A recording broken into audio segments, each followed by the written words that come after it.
I am Miss V, crime reporter, website promoter. If you are interested in showcasing your website, hit me up in my DM on IG and we can discuss all the details of showcasing your business, doing a commercial, and running it on my show for a couple of months, as well as promoting you on other social media sites. If this sounds like something that you would be interested in, DM me right now and type in the comments, I am interested. And let's talk. Let's talk about your business. Let's showcase your business. Please subscribe to the channel and set your notification bell as well.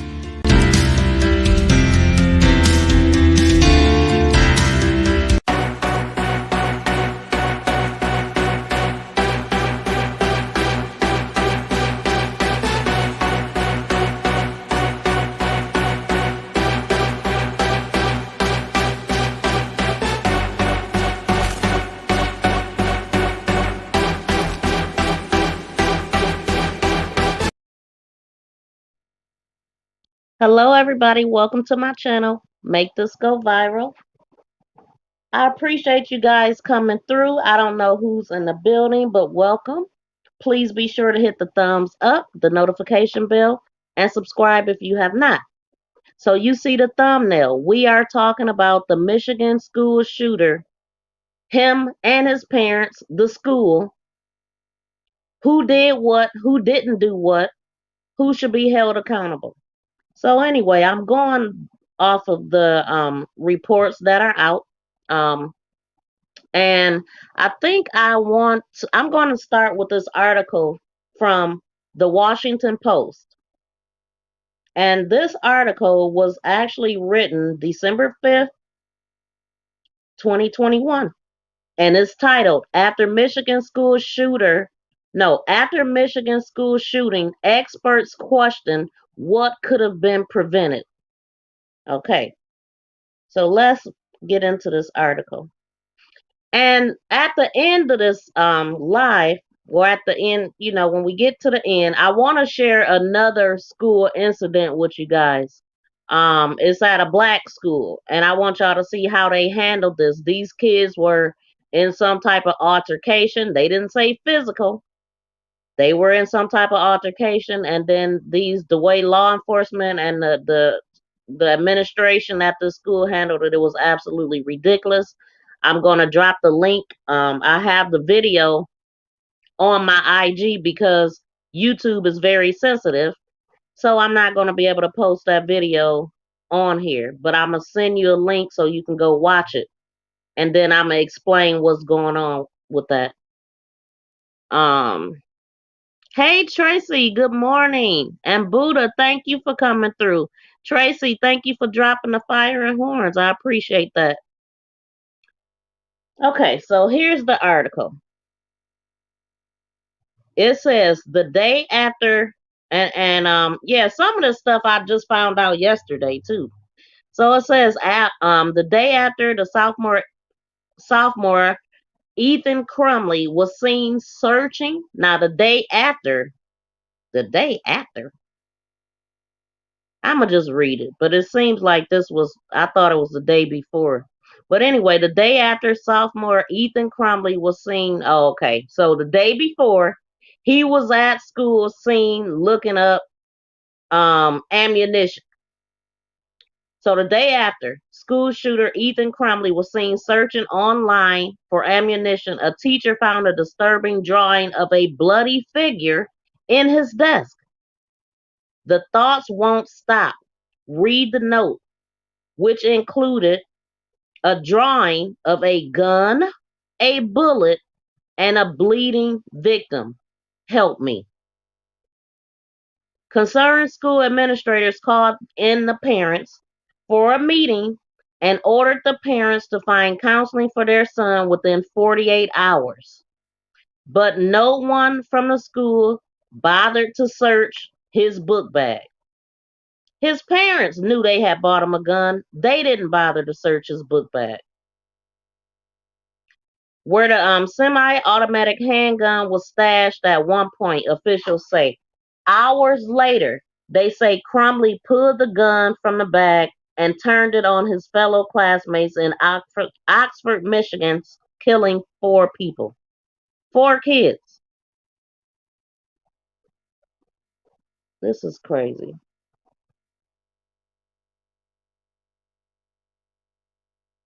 Hold on.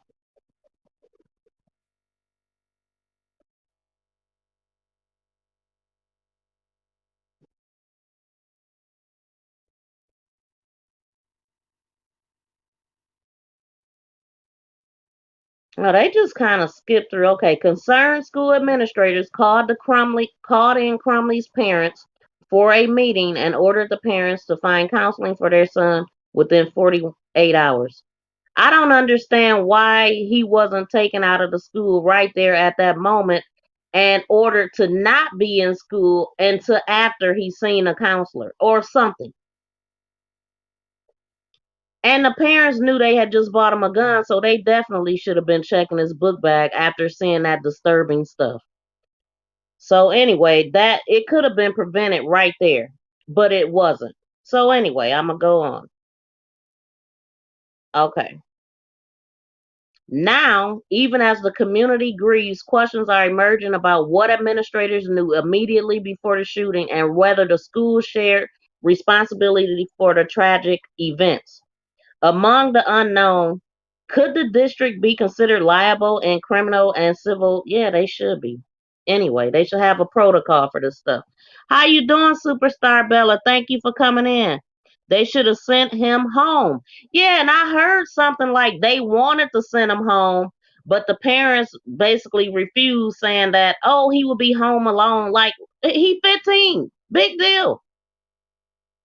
But then, not only that, they say the mother was all online talking about, oh, I bought my baby a gun, and he all on there talking about his new Christmas gift and all this. So, man, this is crazy. They right where they supposed to be at, $1 million bond between the two. Oxford is a 90.1%, is a 90.1%. I live in Michigan and they hide stuff in these communities. Really? They are is a 90.1% what? Hmm. So, okay, let me see. Oxford County prosecutor Karen McDonald says she was not ruled out she will not has not ruled out prosecuting the student officials or the school officials. The investigation is ongoing, she said at a news conference. Any individual who had the opportunity to stop this tragedy should have done so. Okay. So Oxford Community School Superintendent Tim Thrones has acknowledged that school officials met with the Crumleys, but said that the shooting suspect had no disciplinary history. No discipline was warranted, Thrones said in a video message. What? Let me see if I could find this video message.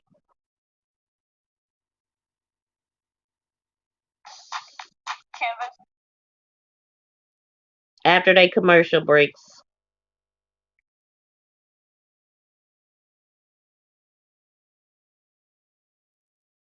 It's currently 4:35 on December 2nd.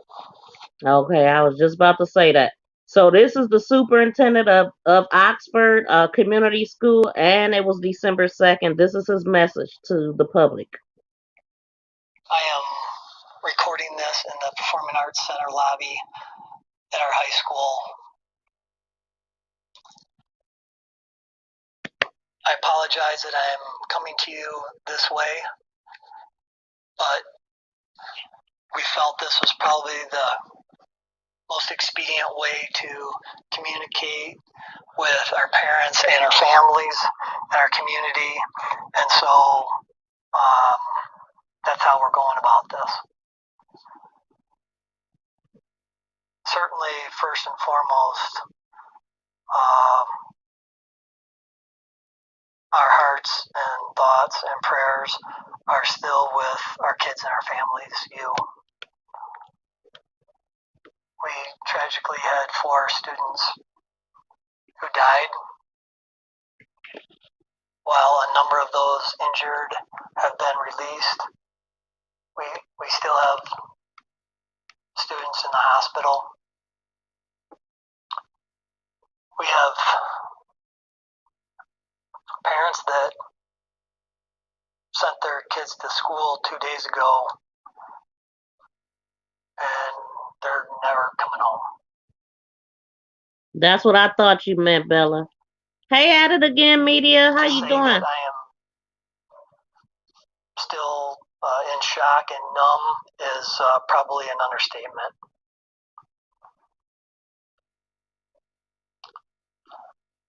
There are a lot of things that I want to say. I'll try and be brief.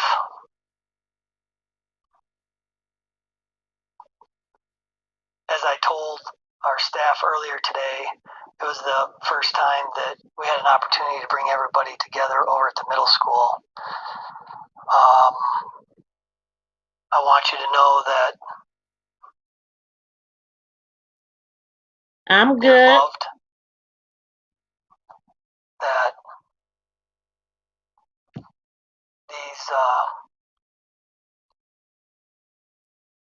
these events that have occurred will not define us.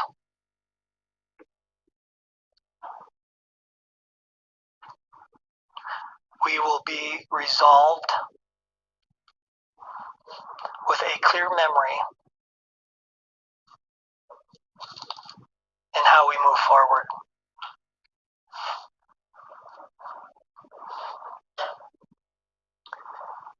I could not be more proud of our staff, our What they do? teachers, our Nothing. administration.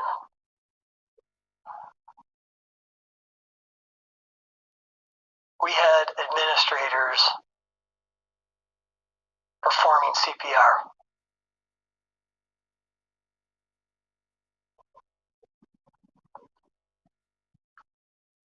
Our students did exactly as they had trained. While we had hoped that never in a million years would we ever have to pull this game plan out, we did, and I couldn't be more proud.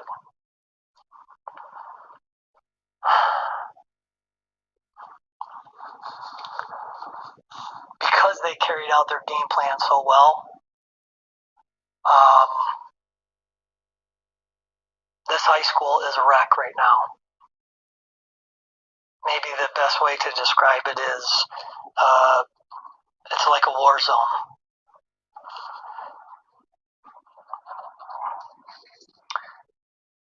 And that's okay. That's okay because... Pardon me, hold on. Pardon me while I speed up this, him. Give me a second. He talking way too slow.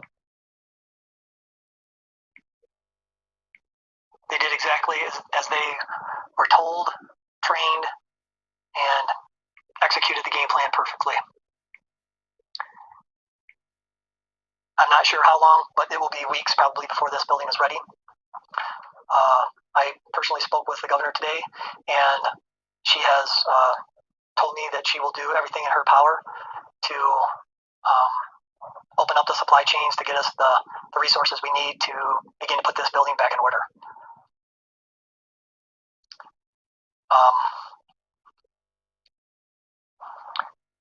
No matter who has contacted me from the beginning of this whole mess, it seems like I'm asked over and over, what is it that I would like? What is it that people can provide? And I think I'll continue to keep saying the same answer, and that's time. I'm asking for time to allow you and your sons and daughters to process this, to mourn and grieve. I am leaving right after this to meet with the first of our parents and talk to them. I'll be doing that 3 more times. You need to know that that you're loved, that none of these events define us, and that we will get through this. We are trying to communicate as quickly as possible. I apologize to our staff today that we haven't been communicating sooner, and that's okay. It's okay because in this instance, we have to go by the book, and we simply cannot communicate things until others have communicated things. I promised our staff today that I would reach out to the sheriff's office later tonight, and I will. And I will ask of them to release whatever video that they feel comfortable with releasing. I want you to know, and I want you to be as proud of your sons and daughters as I am and our staff is with what they did.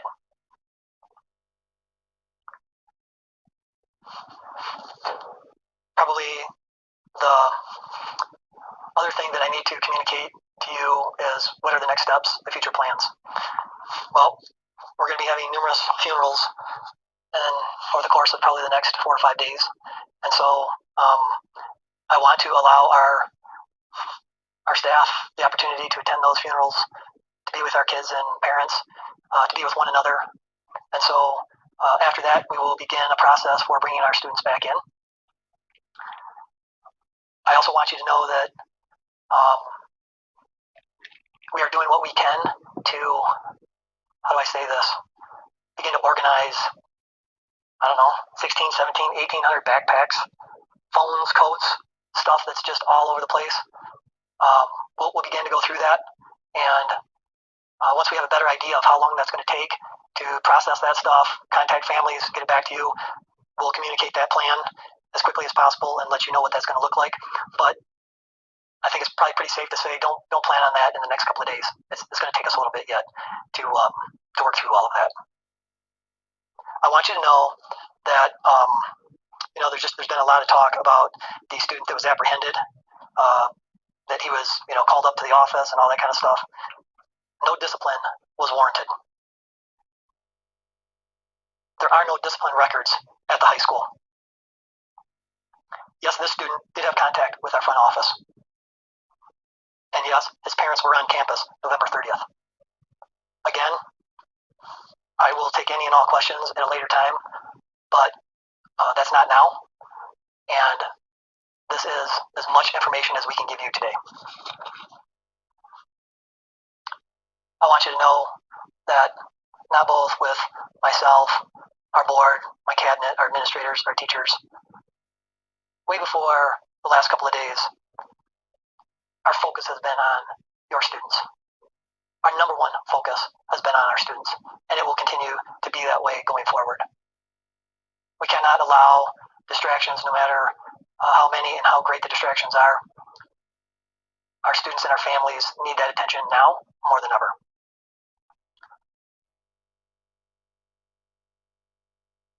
Let me leave you with saying again how proud I am of our students, all of our employees. You're loved. We couldn't be more proud of you. We're working as quickly as possible. We'll be in communication some more in the future. But at this point, allow yourself time to... I want to know exactly what did he mean when he said the school, his discipline was not warranted and his parents was on the... Look, what I just read is that the boy was looking up ammunition the day before, okay? That should have warranted something. He should have been kicked out. And then he drawing pictures of bloody figures with bullets and what I forgot the words that he used, but yeah, so they just overlooked all of that. And like I said at the beginning of this, matter of fact, I'm about to drop the link right now. I want y'all to look at this video and how they handled these black kids after they had a little altercation. It was 3 oversized adults, full body, laying on top of this kid, basically. Had them handcuffed, all because of a altercation. And they're protesting this right now. Well, it happened about 4 to 6 days ago. So I'm gonna go ahead and post the link to that. But in the meantime, I'm gonna go ahead and play the when the parents were in court and when their attorney tried to she tried to get him out of this $500,000 bond, talking about they didn't know that they was, they didn't know they wasn't running. They was just getting their finances in order. And, they also have this guy because they found him found them hiding in an art studio. So this guy is also in trouble for hiding them out. This is where they found him. And that's his name. Allegedly allowed James and Jennifer Crumbley to hide in his art studio. My little banner in a way, but that's basically what it says. Okay, so we're gonna listen to their attorney try to talk them out right as they were about to say what their how much they was gonna have to pay and all of that stuff. So here we go. So I just speak on behalf of the prosecutor's office. Your Honor. Go ahead. Your Honor, I'm sure you've read the swear to pursuant to MCR 6.106. Bond should be set with the considerations of the likelihood of conviction first. Here, the likelihood of conviction is strong. Your Honor, we know from the facts and that were presented at the swear to that Mr. Crumbley purchased this weapon for his son, and that on the 27th, Mrs. Crumbley went to the shooting range with her son, posted on social media saying that it was a Mother-Son Day and that she bought a weapon for her, a gun for her baby for Christmas. It's also clear from the facts that he had total access to this weapon and that it was for him. Second, on the 29th, both defendants were aware that he was searching ammunition on his phone at school. Instead of reacting to that as a concerned parent and worried about safety, Mrs. Crumbley texted, LOL, just I'm not mad, just next time don't get caught. And then obviously on this very tragic day, on the 30th, they were called to the school and about their son's drawing, which clearly depicted threats and acts of violence. And instead of disclosing to the school that he had full access to this weapon, they chose not to. They chose not to take their son home. They chose not to tell anybody that he might be dangerous when it was clear, and they had every likelihood that he was, and instead they left. Furthermore, after the active shooting announcement went out, Mrs. Crumbley texted her son, Ethan, don't do it. And Mr. Crumbley went to his home purposely to search for this weapon because he was afraid his son had the weapon and was in fact shooting people and hurting them, which, as we know, is exactly what happened. Your Honor, this is a very serious, horrible, terrible murder and shooting, and it has affected the entire community. And these two individuals, superpowers. They get on my nerves. I could use some help showing the world how. Hold on.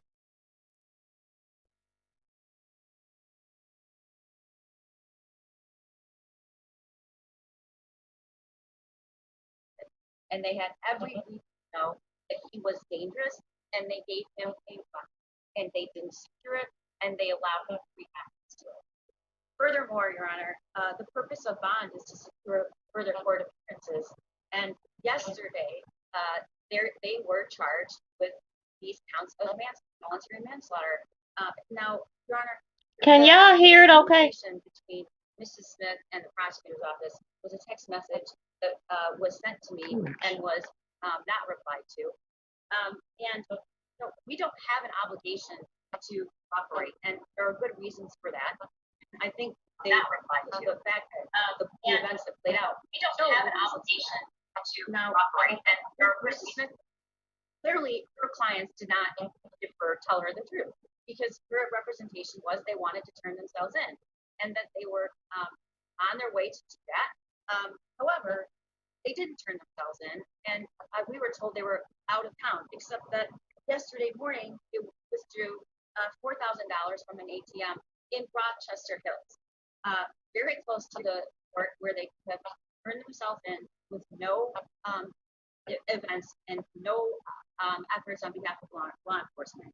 Instead, they fled, and they saw multiple attempts to hide their location, and were eventually tracked down after they parked their car somewhere. A witness saw it, and the entire fugitive apprehension team, with multiple other law enforcement agencies, went into a vacant building and searched it from top to bottom. And these two individuals were found locked somewhere in a room, hiding. These are not people that we can be assured will return to court on their own. And then lastly, pursuant to MCR 6.106, we also should consider, or the court should consider, whether or not there are members of the community to vouch. There are none here. In fact, there are none here because there's not one person in that committee that will vouch for these two defendants. So I'm asking that you set a $500,000 bond for both defendants as surety.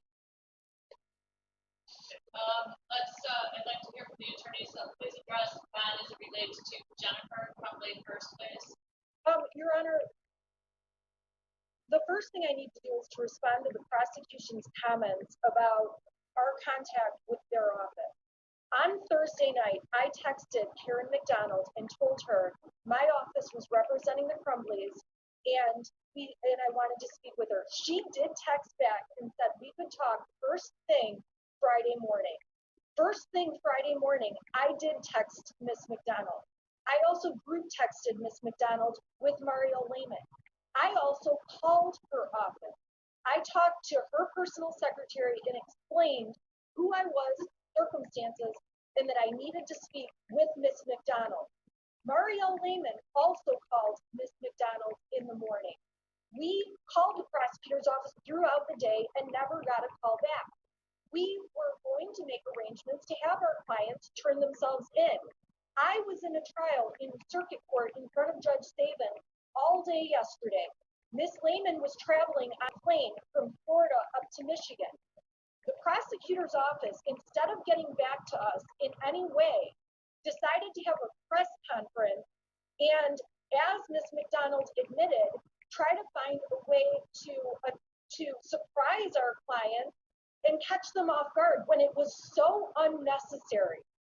And last night and throughout the day, we were in contact with our clients. They were scared, they were terrified, they were not at home, they were figuring out what to do, getting finances in order. And the last text messages we had with them and phone calls Mario Lehman and I had with them, our plan was to drive to the Novi District Court this morning because arraignments were supposed to start at 8:30 for any county arraignment. And we had plans to meet them at 7:30 to text the fugitive apprehension team to get to the court by 8:30 so they could be arraigned first thing. Those were plans we made and solidified, and we did not announce it because, unlike the prosecution, we weren't attempting to make this a media spectacle. This case is absolutely the saddest, most tragic, worst case imaginable. There is absolutely no doubt. But our clients were absolutely going to turn themselves in. It was just a matter of logistics, and all the prosecution had to do was communicate with me about it. And we tried multiple times. All right, that being said, with respect to Ms.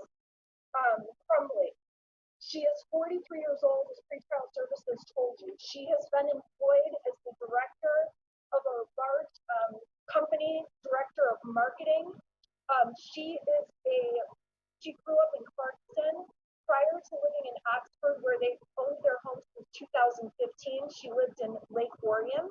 She has never been in serious trouble with the law. She does have a drunk driving conviction back from when she was in college. Any conviction on Ms. Crumbley's record is a misdemeanor and is old. Ms. Crumbley has retained my office and Marielle, obviously.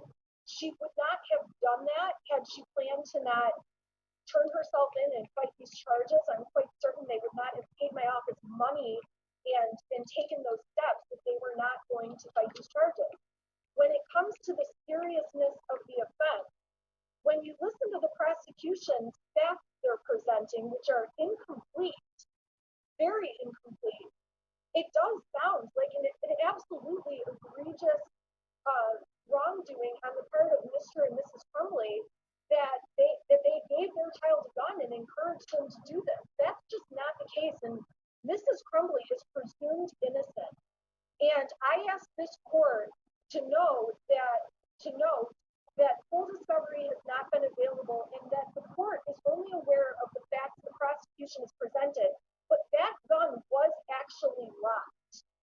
So when the prosecution is stating that this child had free access to a gun, that is just absolutely not true. And we need an opportunity to fight this case in court and not in the court of public opinion. We need the opportunity to have our client's constitutional right to being presumed innocent protected. And this court is going to see in the exam in particular that there is far more going on than what this court has been made aware of. And for that reason, Your Honor, I would ask this court to set bond, keeping all of that in mind. Our clients would absolutely avail themselves to a GPS tether. They would absolutely obey all of the conditions listed by pretrial services. This case does not warrant a $500,000 bond. I would ask this court, in light of the criminal history, the limited facts presented, to order that the bond be set at $50,000 or $100,000 if this court believes it needs to be more.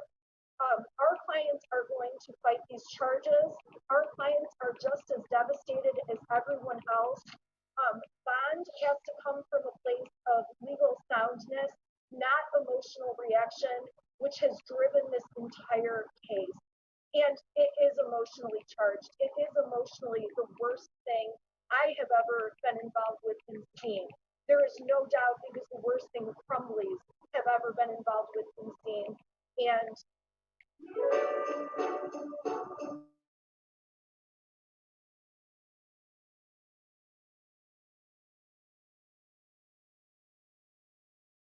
there is just so much going on here. We ask the court to set a reasonable bond.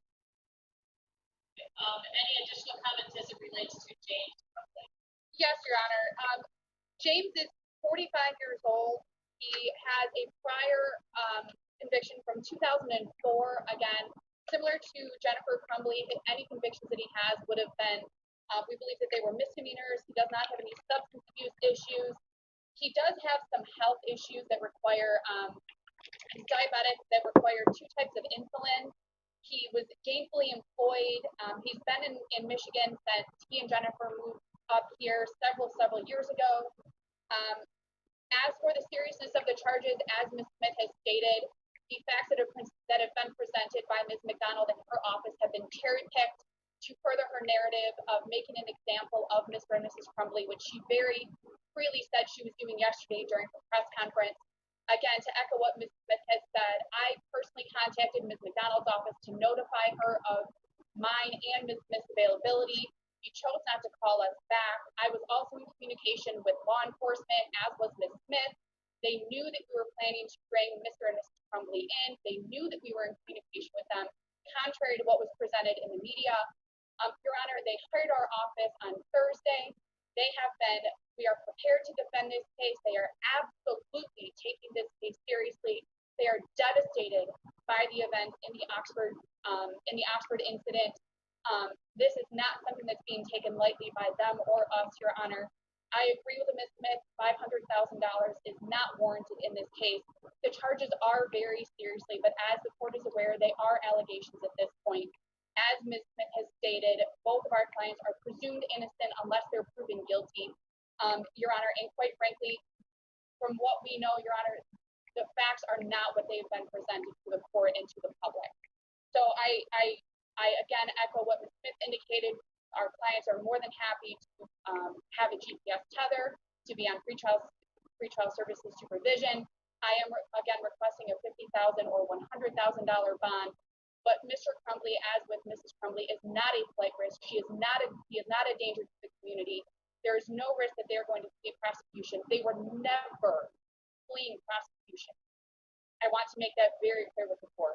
We had been in communication with the prosecutor's office and law enforcement and our clients throughout yesterday, Your Honor. They were not fleeing prosecution, contrary to the media report.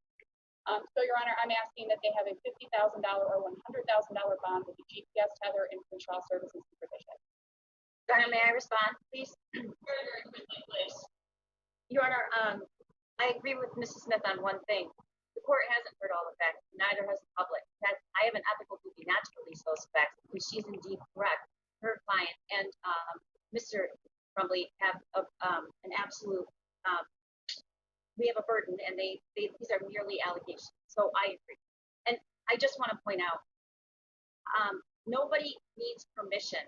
These defendants did not need my permission, and they didn't need law enforcement permission to go to the court and turn themselves in, go to the police department, the sheriff's department, and turn themselves in. I agree Mrs. Smith was perhaps in trial. She had a break from 11:45 to 2:45, and I can't imagine why they were surprised. The whole country knew that these charges were coming. And lastly, to suggest that anyone is somehow using this incident to create press, there's a lot of attention here because 4 children were murdered and 7 others were injured. And that is on the mind of every single person in this country. So I would ask that you impose the $500,000 cash surety on each of the defendants, Your Honor.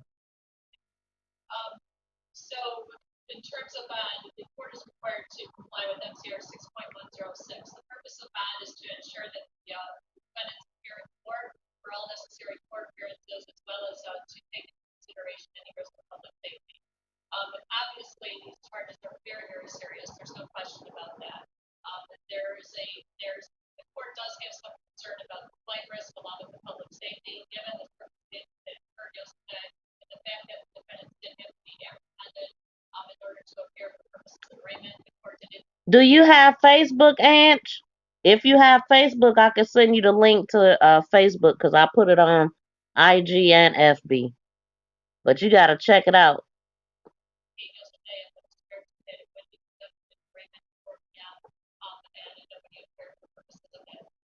Your Honor, Your Honor, It's done the bond for Jennifer Crumbley at $500,000 cash surety, no 10%. In the event that Jennifer Crumbley is able to post bond, the following conditions will be in place.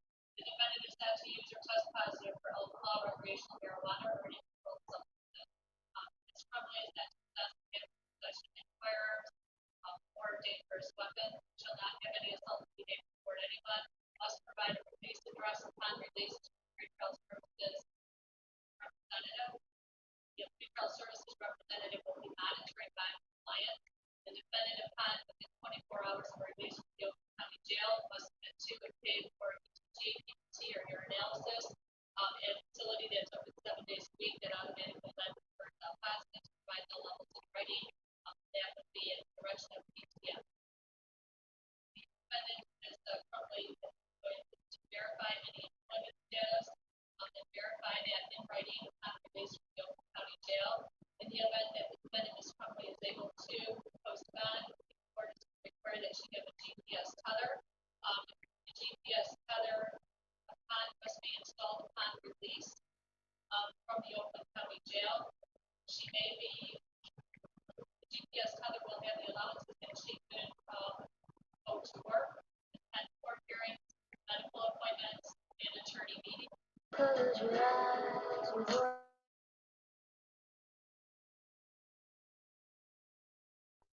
She must provide work schedule, medical appointments, and any meetings to PTS in advance. Again, that must be installed at the jail before she leaves the jail. As it relates to James Robert Crumbley, the court is setting a $500,000 cash surety, no 10% bond. The defendant is not to use or test positive for alcohol, recreational marijuana, or any controlled substances. The defendant is not to possess or have in possession any firearms, weapons, or ammunition. report anyone. The defendant must provide a release address. If he is able to post bond to pretrial services, he will be monitored by pretrial services, must submit and pay for ETG, PBT, and a urine analysis within 24 hours of release from the Oakland County Jail, and a facility that is open 7 days a week and automatically confirms all positives, provides all levels in writing. The defendant must verify employment to ETS upon release from the Oakland County Jail. A GPS tether must be installed prior to release from the Oakland County Jail in the event the defendant is post bond.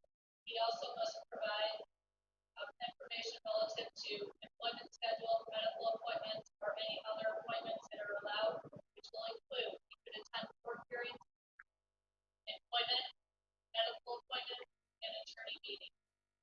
Any violations of any of the terms and conditions of those bonds may result in revocation of bond. Any questions as it relates to bond for James Crumbley? Your Honor, we have no questions, but I do need to place one thing on the record. I'm not asking the court to change anything. What I want to state on the record is I was not able to watch the entire press release and I had no idea there was a 4 o'clock arraignment. Ms. Lehman didn't know either. The media had so many reports of random times that quite frankly we didn't believe those. Also, we're not going to get into. I just want to apologize to the court because we weren't aware. And also, we faxed over appearances and no one told us, like, hey, we're going to do this at 4 o'clock. We sent appearances late in the day, and I just apologize to this court because we don't miss dates. So, thank you. Thank you. Finally, as it relates to bond, in the event that the defendants do post bond, I am required that they turn over any and all weapons to the Oakland County Sheriff's Office. That must occur within. Realistically, I'm not sure what they have in their possession or be able to be where they're going to be released to if they post bond, but I am going to require that they turn over all weapons on release from the Oakland County Jail. Okay. Any other questions? No, thank you. No, Your Honor. All right. Again, the PCC is on the 14th at 1:15. Preliminary examination is on the 22nd at 9:45 a.m. It will be in-person proceedings. Please make sure that you are prepared with all witnesses and or exhibitors. Your Honor, I just do want to put on the record that there are hundreds and hundreds of hours of digital evidence and She tried it. documents, and we are compiling it, and we'll get it to defense counsel as soon as possible. Okay, thank you. Thank you, Your Honor. Have a nice day. Thank you, Judge. She tried it, didn't she? So what do y'all think about that? I already see Ange said that everyone in the state knew it was at 4. They was moving in a whole different direction. They knew what it was. And then why did they go hide out in the basement? Okay, well, giving them the benefit of the doubt, all of these kids did just get murdered. Maybe they was worried about the parents coming to do something to them. I don't know, but that definitely did not help them at all. And do you guys feel like they should get I think it's like 15 years that they're looking at. Do you think they should be charged and sentenced? I do. I mean, because the mother was playing too much on. I wonder if they close her social media because they said that she had posted this at the gun range and all of that stuff. I'm gonna see if I can find it. If I had to guess, I would think it was they might have her page down, but let me give it a shot anyway. Oh, everybody been looking up her name. Was given.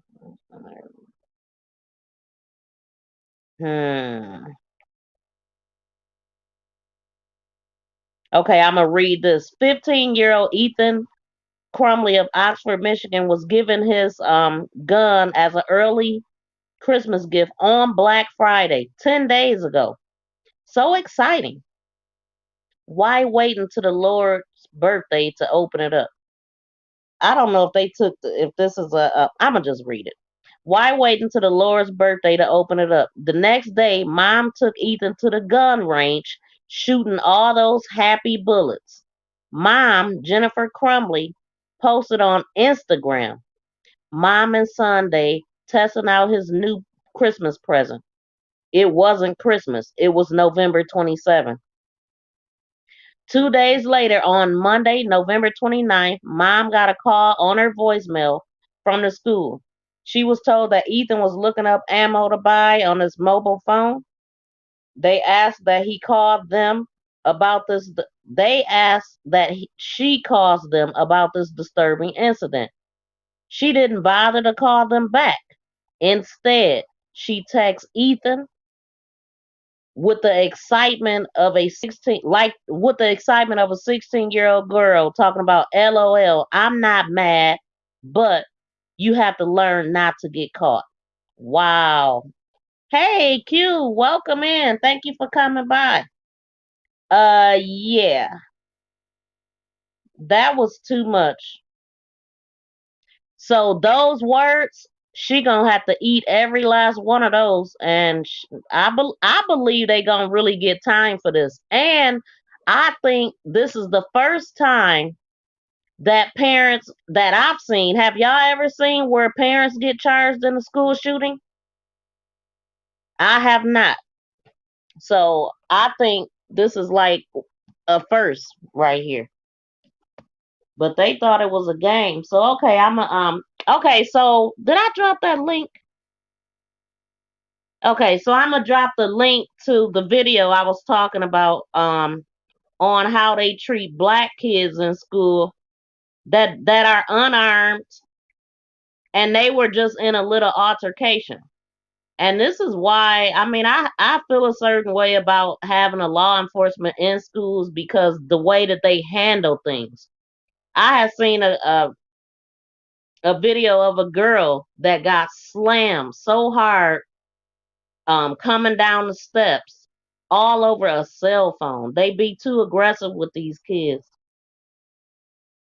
But they always seem to get, these people with weapons, they always seem to get them arrested with no harm to them and real gentle arrest. Check that video out, y'all, and let me know what y'all think.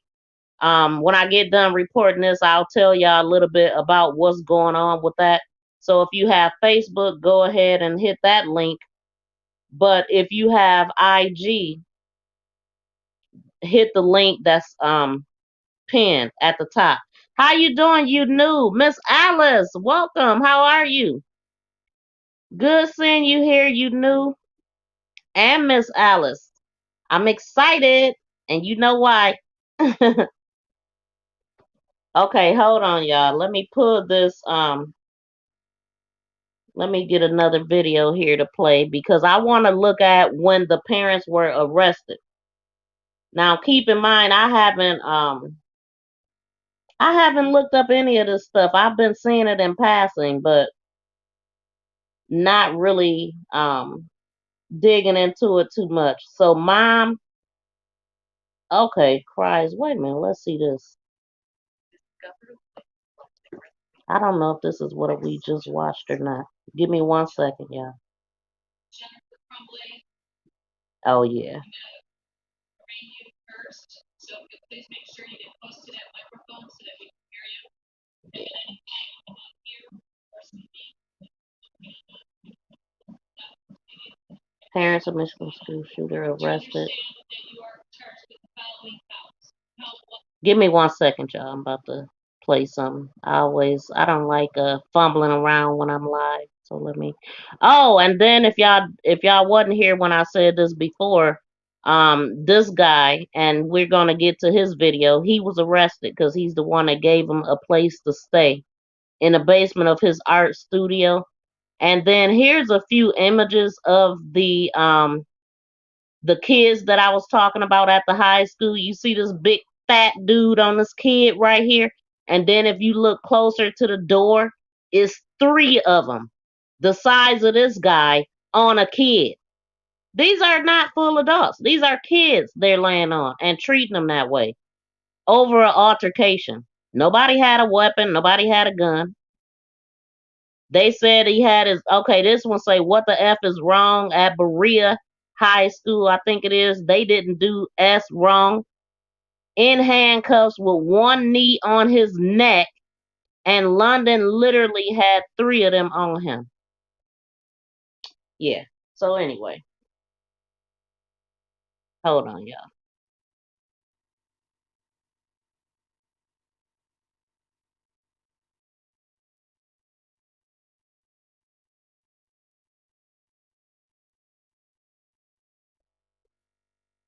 Please subscribe to the channel and set your notification bell as well.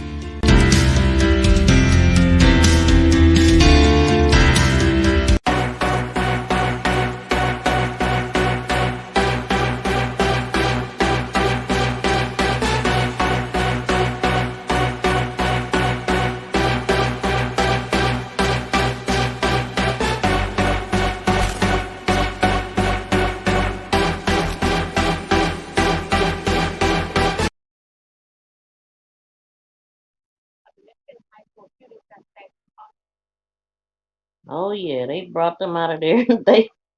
They called fugitives. Man, they really messed up, didn't they? I bet it ain't funny now. That's not a message that you send your kid that just got in trouble for something. Didn't call the school but text him laughing. I'm not mad, just don't get in trouble. What? No. That's what's wrong with these kids today. The parents have switched roles. Nobody can tell who's who anymore. They described her as a 16-year-old girl, calling her son with that. Are in police custody right now. This was after the pair evaded authorities for hours after they were charged with involuntary manslaughter yesterday. Police say they were found early this morning. Oh, hold on. I hadn't even seen their arrest at all. Dang. That's crazy.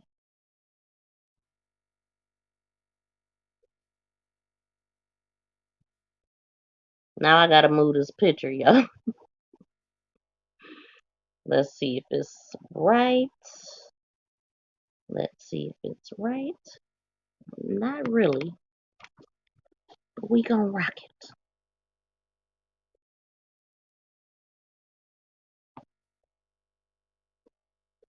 Good morning and welcome to your new day. It is Saturday, December 4th. I'm Boris Sanchez. And I'm Christy Paul. We begin with breaking news this morning. Jennifer and James Crumbley, the parents of the Michigan high school shooting suspect, are in police custody right now. This was after the pair evaded authorities for hours after they were charged with involuntary manslaughter yesterday. Police say they were found early this morning inside a building in Detroit, not far from where the vehicle was found. Listen to this. We got a tip that they were here, that possibly the fugitives were at this location. The vehicle was spotted. Our officers responded in a matter of minutes. When they got here, they set up a perimeter, did surveillance. We notified and activated our Metro Division, our special response team. They came out and they were able to take the fugitives into custody. Now, attorneys representing the couple say they fled the area because they, quote, feared for their safety. This is following Tuesday's shooting where 4 students were killed and 7 others were injured. And we should note, this is rare. The parents of school shooters rarely face charges, but here's the prosecutor in the case explaining why they've been filed. I couldn't even imagine not holding those 2 people responsible. They bought a weapon for their son and had every reason to believe, at least the day before and certainly the morning of, that he was very likely going to commit a violent act. And they did nothing. They did nothing. They allowed him to go back to class and walked out of that building and never once thought or cared enough to say to a school official or anyone else, our son has a gun. Let's go out live to CNN's Shimon Prokupecz. He's in Pontiac, Michigan this morning. He stayed up almost the entire night following this saga. Shimon, the parents' attorney initially said that they left town for safety reasons and that they were planning to return. But given some of the details from last night, it doesn't sound like they were about to turn themselves in. No, they were heading in the wrong direction completely if they were going to turn themselves in. They were in Detroit, about 40 minutes away from here. It's really was very interesting to me. Certainly, when we first got word that this search was going on, I couldn't figure out what they would be doing in Detroit. I mean, it is 40 minutes, but it's a busy place. So if they wanted to hide, probably would be a little difficult to hide. But that's where they were. The police realizing they got a call, they got a tip that the car was seen at a location, and the police just swarmed in. We saw heavily armed police officers, SWAT team members all over the east side of Detroit looking for them. We obtained exclusive video to CNN of the arrest, the moments of the arrest of both parents inside a building that they fled to. They parked their car and then they walked into this building. And inside this building, it was the U.S. Marshals, the Detroit police, and other law enforcement officials from across the area who have been spending the day searching for them. They went in that building and found them in an area of the building. Now, what's really interesting is that the Detroit police chief said that someone helped them get inside. Take a listen to what he said. If that's all you think my client's worth, in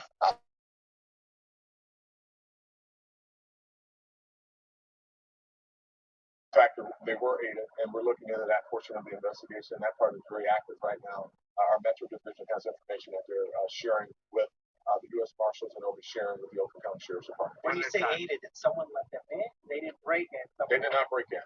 Someone let them in. Yes. Yes. And so whoever that person was that let them in, the police say that they are now potentially facing charges as well. This building that they were found inside, clearly there is some connection. Police would not say what that is because they didn't want to reveal what it is that they're investigating. But they have video of them also going into this building. And that's one of the clues that they used in when they were looking for them and knowing that they were in this building. But this video from inside of this building just shows the massive response from the U.S. Marshals and other law enforcement officials to try and find them. They all swarmed this area in trying to find them, and they had success. They found them hiding in a first floor area of this building, and they took them into custody without any kind of incident. The police chief talked about how they sort of seemed distressed when they took them into custody. They're both now housed in the same jail, being held in the same jail as their son. We will see them later today. It's expected that they'll be arraigned. For us, Christy. And we know you're going to keep following that story for us. Shimon Prokupez from Pontiac, Michigan. Thank you so much. Thanks, Shimon. So let's bring in former acting Baltimore Police Commissioner and CNN law enforcement analyst Anthony Barksdale. Thank you so much, Commissioner, for being with us. We heard a lot this morning in this press conference that happened in the middle of the night for many people at 3 a.m. That this was an act of the community really paying attention and great work by law enforcement. I want to know first and foremost, when we talk about the fact that they were hiding out, they were in Detroit, they had ditched their car, they had turned their phones off. One of the first things that I think some of us thought when they said Detroit was, there's an international airport there. What is your first thought about Detroit being their place to go? I think that this shows that they weren't trying to turn themselves in. I feel that it shows they were on the run, and I think they're going to pay a penalty for that further down the road because of their actions. You had said, I think it was you yesterday that said it makes no sense in terms of them being on the run if you're trying to do the right thing. When we talk about the fact that these parents knew so much going into yesterday, essentially, or going into Tuesday, the day of the shooting, about what their son had said, what he had written in these notes about, help me, and pictures of a person who had been shot and bleeding, and a smiling or laughing emoji attached to that. When you think about this, gosh, I mean, what could possibly be made of these parents?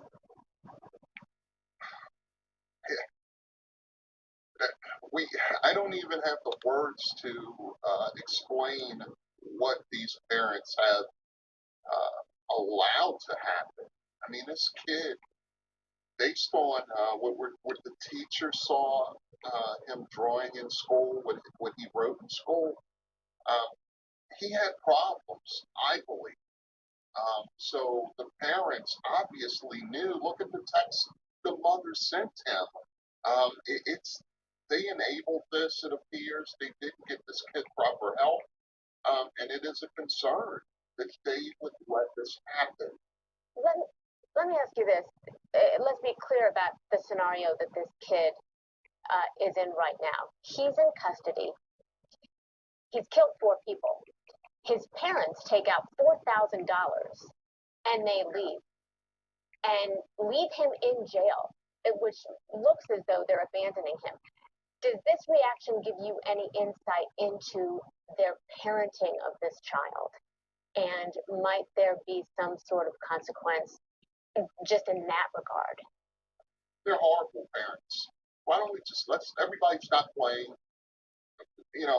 Not be nice about this. They are horrible parents. They let the kid down, their son down, the community down. Everybody's going to suffer because of these 2 parents. So that's what it says to me. They're bad parents, and they must be held accountable with their son for their actions. There are conflicting reports about whether authorities were surveilling the Crumbleys yesterday and how they were able to get away. Why didn't the sheriffs arrest the couple when they had the chance? Do you have any insight into that?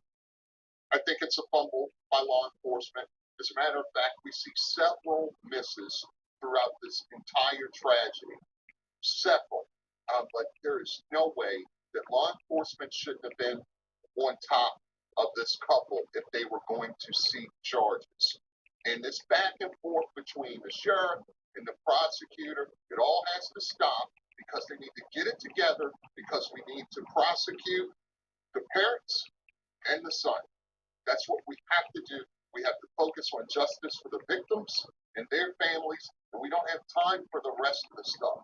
We've got to focus on a prosecutable case at this point.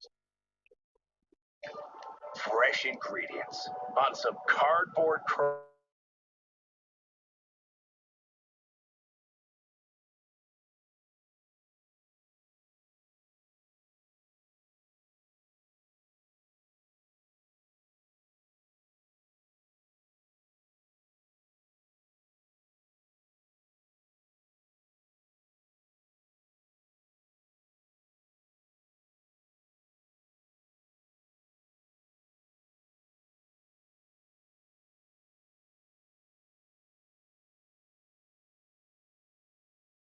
Me this morning.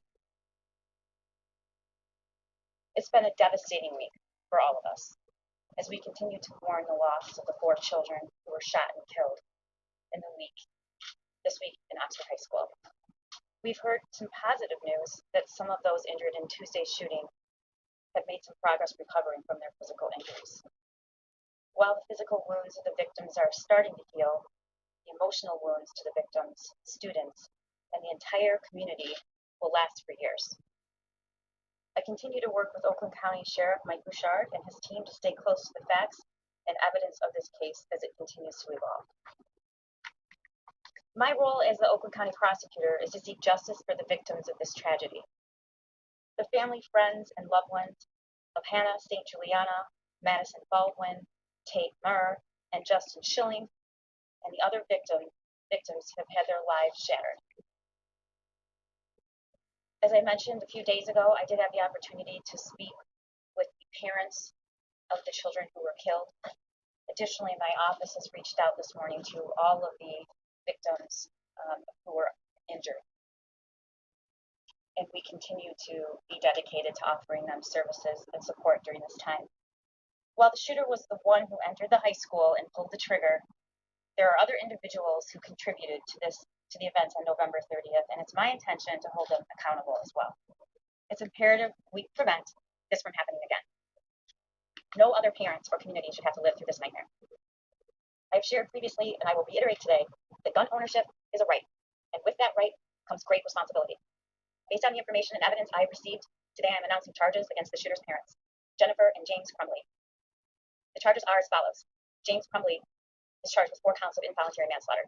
Jennifer Crumbley is also charged with 4 counts of involuntary manslaughter. I will now publish the details that led to that decision and have already previously been made public, which allows me to comment on them in a swear-to that has just taken place in the district court by Officer Detective Timbalas. The investigation into the school shooting incident at Oxford High School, which occurred on November 30th, 2021, has revealed that James Crumbley purchased a 6-hour 9mm model SP 2022 from Acme Shooting Goods in Oxford, Michigan on November 26, 2021. A store employee confirms that Ethan Crumbley was present with James at the time of the purchase. Per statute, James Crumbley completed ATF Form 309A, 5309A. On or about November 26, 21, Ethan Crumbley's social media post revealed photos of the semi-automatic handgun, along with the caption, "Just got my new beauty today," including an emoji with hearts. 6-hour 9mm. Any questions I will answer, end quote. Subsequent to the purchase of that weapon, one of Jennifer Crumbley's social media posts on about 11/27/21 read, quote, "Mom and Sunday testing out his new Christmas present," end quote. On November 21st, 21, a teacher at the Oxford High School observed Ethan Crumbley searching ammunition on his cell phone during class and reported the same to school officials. Jennifer Crumbley was contacted via voicemail by school personnel regarding that son's inappropriate internet search. School personnel indicate they followed that voicemail up with an email but received no response from either parent. Thereafter, Jennifer Crumbley exchanged text messages about the incident with her son on that day, stating, quote, "LOL, I'm not mad at you. You have to learn not to get caught." On November 30th, 21, the morning of the shooting, the next day, Ethan Crumbley's teacher came upon a note on Ethan's death, which alarmed her to the point that she took a picture of it on her cell phone. The note contained the following: a drawing of a semi-automatic handgun pointing at the words, quote, "The thoughts won't stop, help me," end quote. In another section of the note was a drawing of a bullet with the following words above that bullet, quote, "Blood everywhere," end quote. Between the drawing of the gun and the bullet is a drawing of a person who appears to have been shot twice and bleeding. Below that figure is a drawing of a laughing emoji. Further down the drawing are the words, quote, "My life is useless," end quote. And to the right of that are the words, quote, "The world is dead," end quote. As a result, James and Jennifer Crumbley were immediately summoned to the school. A school counselor came to the classroom and removed the shooter and brought him to the office with his backpack. The counselor obtained the drawing, but the shooter had already altered it. The drawings of the gun and the bloody figure were scratched out along with the words, "Help me," and "My life is useless." "The world is dead," and "Blood everywhere." Those were all altered by him. At the meeting, James and Jennifer Crumbley were shown the drawing and were advised that they were required to get their son into counseling within 48 hours.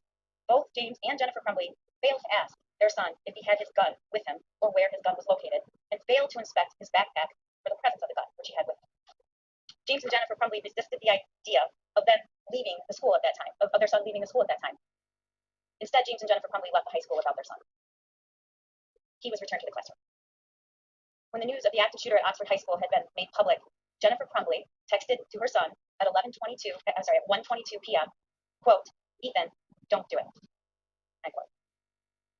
At 1:37 p.m., James Crumbley called 911, reporting that a gun was missing from his house and he believed his son may be the shooter. Further investigation revealed that the 6-hour 9mm handgun purchased by James Crumbley was stored unlocked in a drawer in James and Jennifer's bedroom. The gun recovered from the shooter at the school after the shooting was the same gun that was purchased by his father, James Crumbley, on November 26, 2021, in the presence of his son. Based upon the foregoing, the Oakland County Prosecutor's Office requested and received authorized be charged 4 counts of involuntary manslaughter as to James Crumbley and 4 counts of involuntary manslaughter as to Jennifer Crumbley.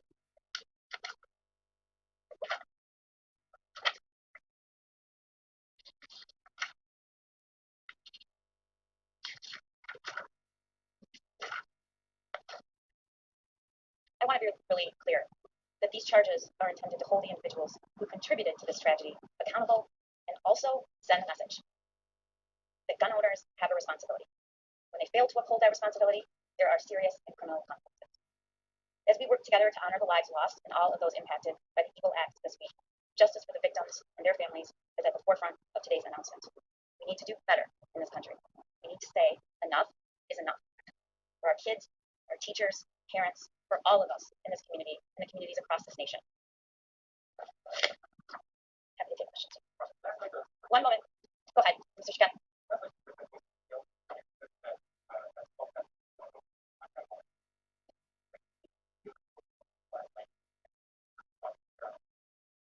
I viewed portions of it and was briefed on the contents of the video.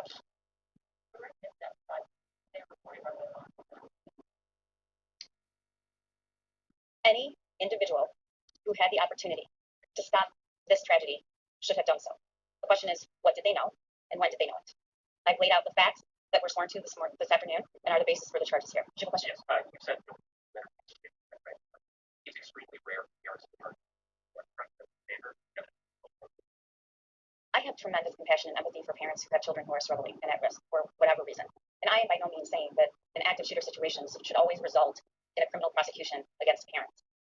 But the facts of this case are so egregious. Reading this document, looking at it, reading the words, help me, with a gun, blood everywhere, this doesn't just impact me as a prosecutor and a lawyer, it impacts me as a mother. The notion that a parent could read those words and also know that their son had access to a deadly weapon that they gave him is unconscionable, and I think it's criminal. It is criminal. I believe that the facts probably indicate that that's the result, but that would be a federal charge, and if that's appropriate to make that, I'm confident that they will. Question? Well, again, I don't think that this is a unique or unusual interpretation. When you give your child access to a deadly weapon, when you indicate that you're buying a weapon and you sign that it's for yourself, yet clearly based on the statements of the shooter, the statements of mom, that was his gun. And then we have the searching of ammunition. We have mom saying that we shouldn't get caught. We have the next morning drawing essentially almost explicitly what he was about to do. I mean, I expect parents and everyone to have humanity and to step in and stop a potential tragedy. I'm not going to make a comment on that.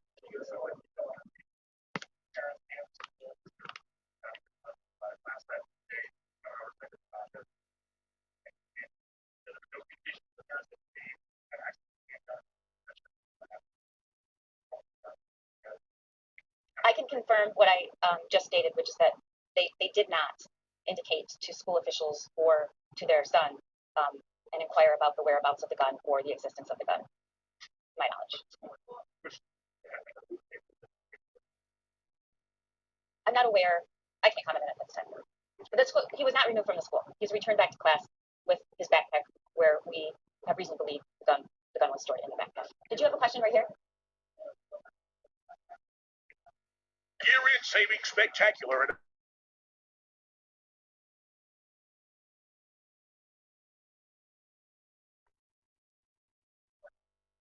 Not that we've been advised, no.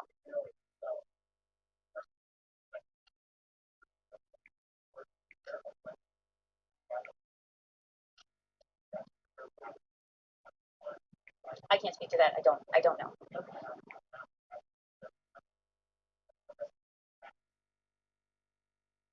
I have spoken to the parents and indicated the nature of the charges that might be coming. I have not spoken about the school. And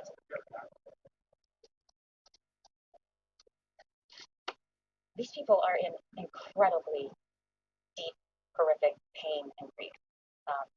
Their reaction is as you expect. They will want anyone who had the opportunity to stop this from happening to have done it. I can't comment on that.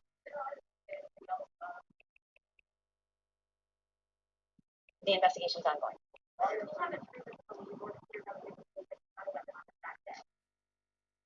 Welcome everybody coming in. Thank you for sharing, Q. What the search indicated in ammunition, what the document, I stated every single sentence that was on that document. So I suppose you should draw your own conclusion. The conclusion I draw is that there was absolute reason to believe this individual was dangerous and disturbed, and I'll leave it at that. I haven't conducted the investigation, so I can't say.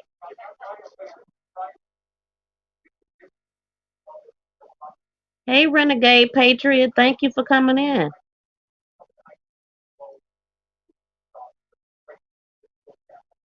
I don't have any information about that at this time.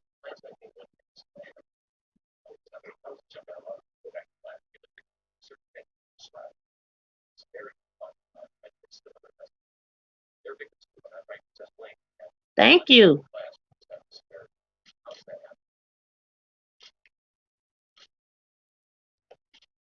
I'm not going to give you a political answer. I'm not going to cover for anybody, and I'm just going to say what I think, and that is, of course he should have gone back to that classroom. Of course he should have. And I don't have ill feelings or negative feelings about anyone, and but of course he should have.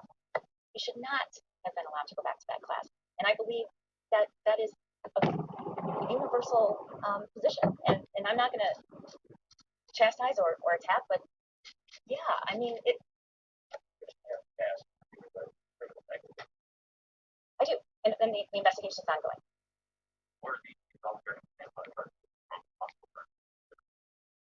It's the strongest possible charge that we could prove that there's probable cause to charge.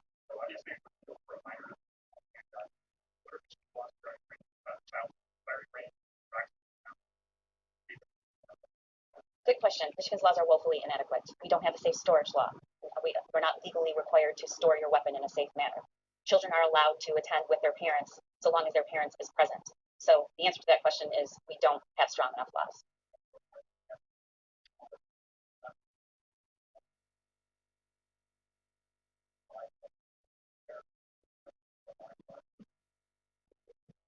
There's evidence about state of mind prior to that day. I can't comment on it, and it is not related to the allegations that we're making at this time. Yes.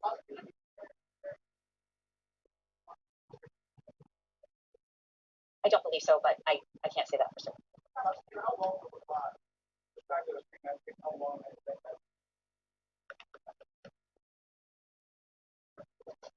Long enough. Long enough. Yes. 1 second. Go ahead.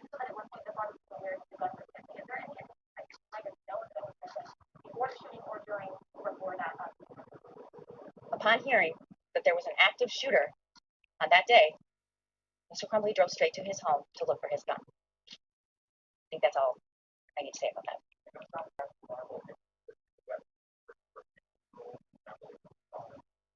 Based on what we reviewed, the gun shop owner is not under investigation.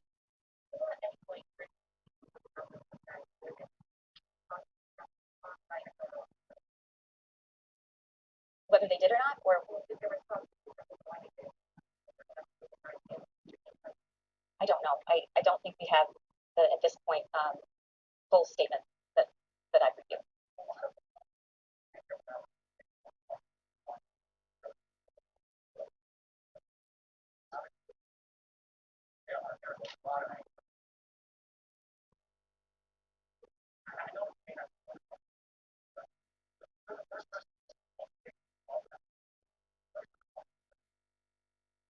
I'd be angry too, and I am. But that doesn't mean that there's a criminal culpability. But yes, I'd be angry.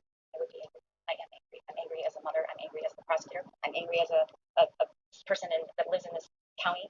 I'm angry. There were a lot of things that could have been so simple to prevent. And yes, there was a perfectly executed response, and he was apprehended immediately. And we have great law enforcement and good training. But I said before, 4 kids were murdered, and then 7 more injured. So yes, I think we should all be very angry, and we should take a very hard look at what is in place in terms of criminal responsibility, what gun owners are required to do. And again, I will say this every single hour on the hour, and I think that I have. I'm not here to say that people shouldn't own guns. I know a lot of people who own guns, but they do so responsibly. And it's your responsibility, it's your duty to make sure that you don't give access to this deadly weapon to somebody that you have reason to believe is going to harm someone. And it is our position that on that morning, particularly that morning, but also the day before, but that morning, looking at that drawing, it's impossible not to conclude that there was a reason to believe he was going to hurt somebody.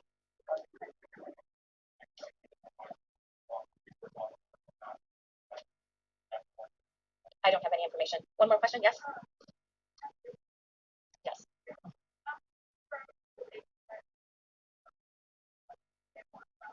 It was the day before the shooting.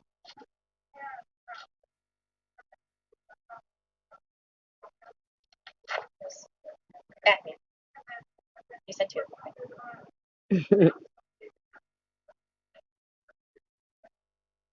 I can't speak to that. I know that there were in-person classes on that day. Thank you very much. Thank you.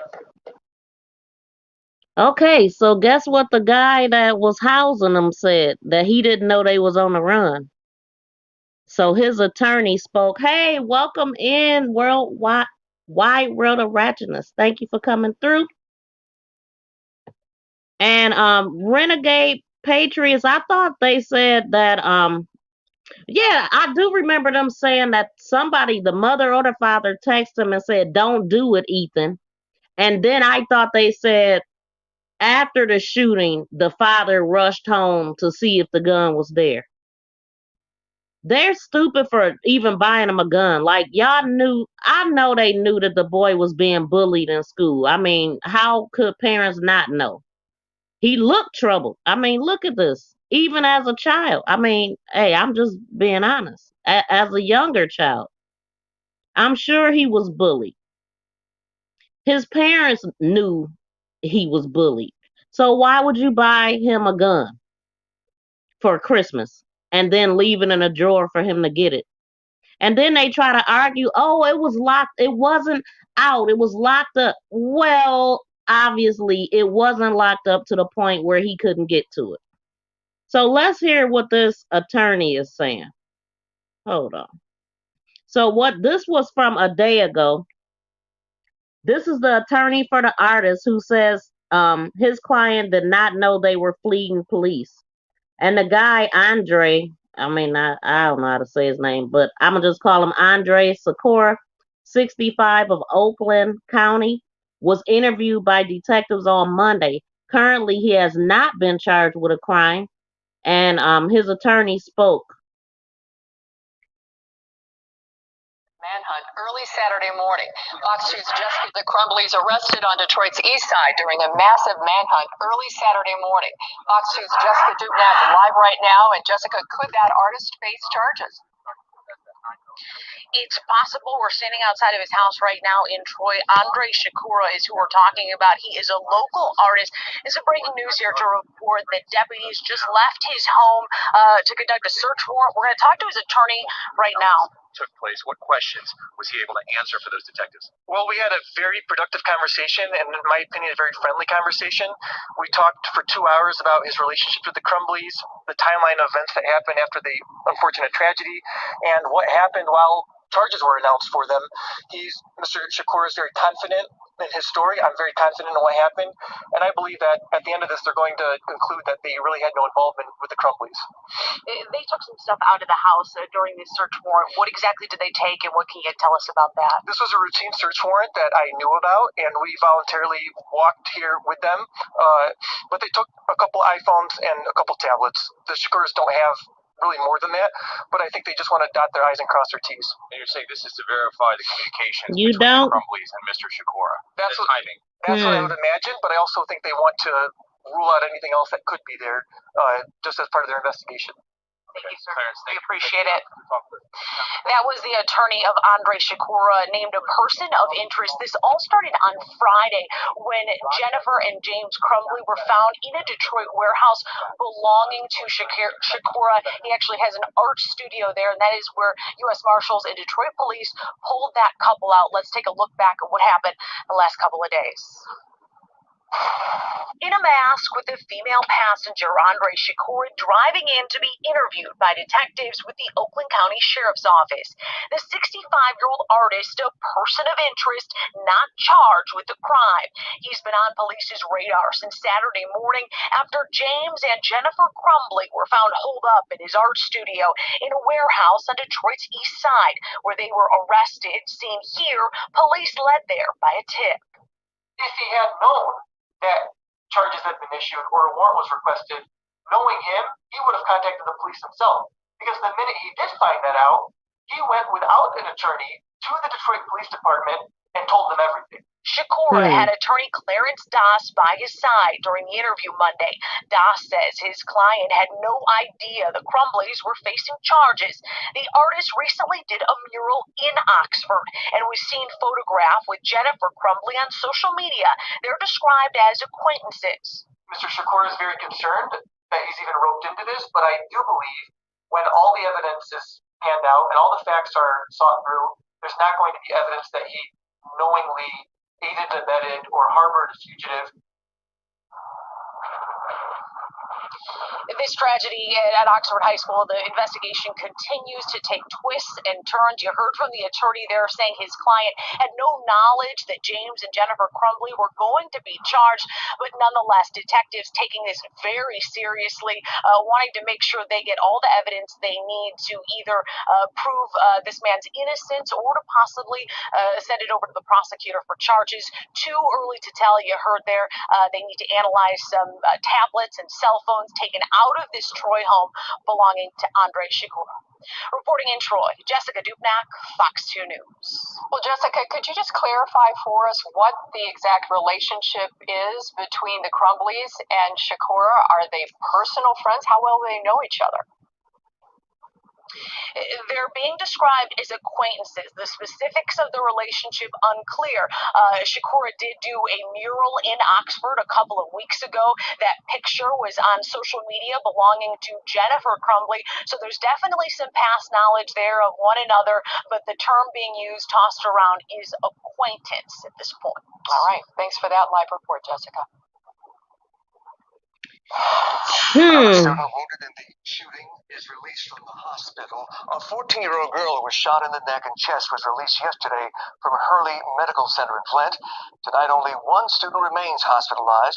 That 17-year-old girl is in stable condition at St. Joseph Mercy, Oakland. 4 other students and 1 teacher wounded in last Tuesday's shooting have all since been released from local hospitals and are recovering at home. Wow. But you got 4 that ain't coming back. And that's really sad. Hey, welcome, Mace. Thank you for coming in. Much love to you too, Mace. Supportive of your platform. Yes, always. I know you be in the bushes. But I dropped a link if anybody want to come up and tell us what you think about this and what you think about the guy that the artist guy, if he knew or not. I'm gonna play another video of them talking about him. Let's see. Welcome back. In the deadly shooting at that Michigan high school, we're learning now of a search warrant that occurred hours ago, carried out at the Detroit Artist Studio where Ethan Crumbley's parents seem to be hiding from police.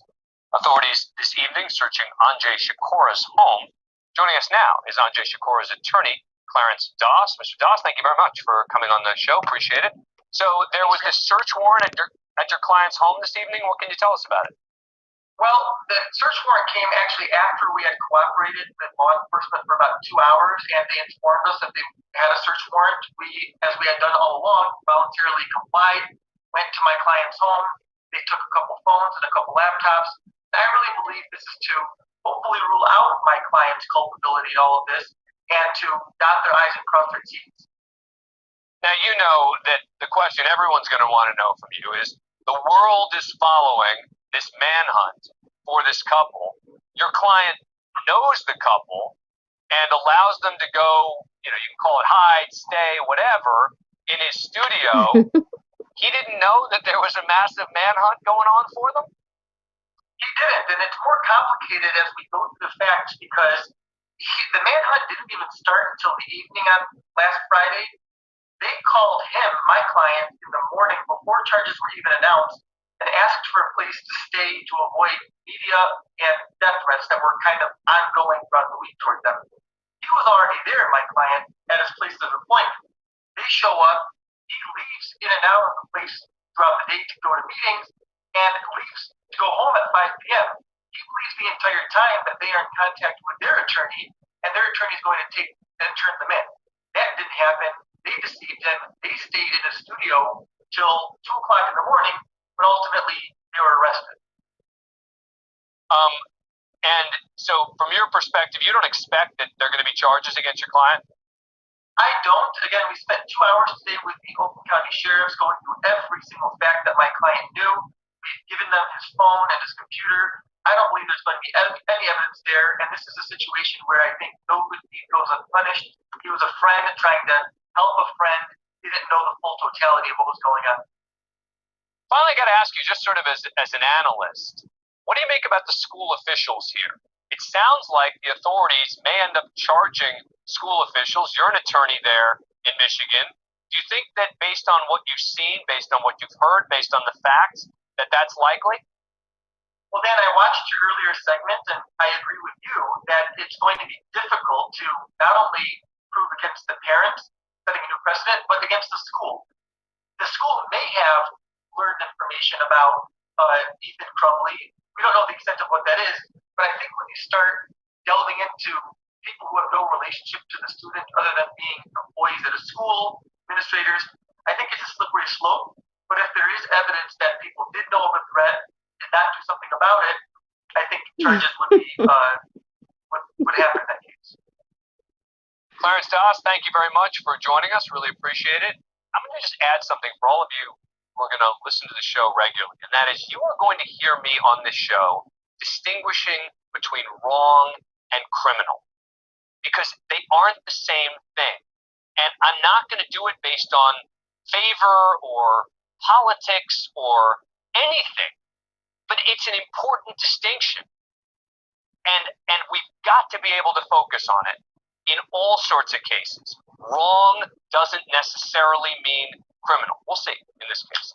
Traffic stop coming up leads to a chase, ends with officers surrounding a truck when the man inside starts firing. Dang. I want to know what they was thinking too, though. What did they? Let me see. And said, what did he think they needed a room for? A few days? Like, I wonder what did they tell him?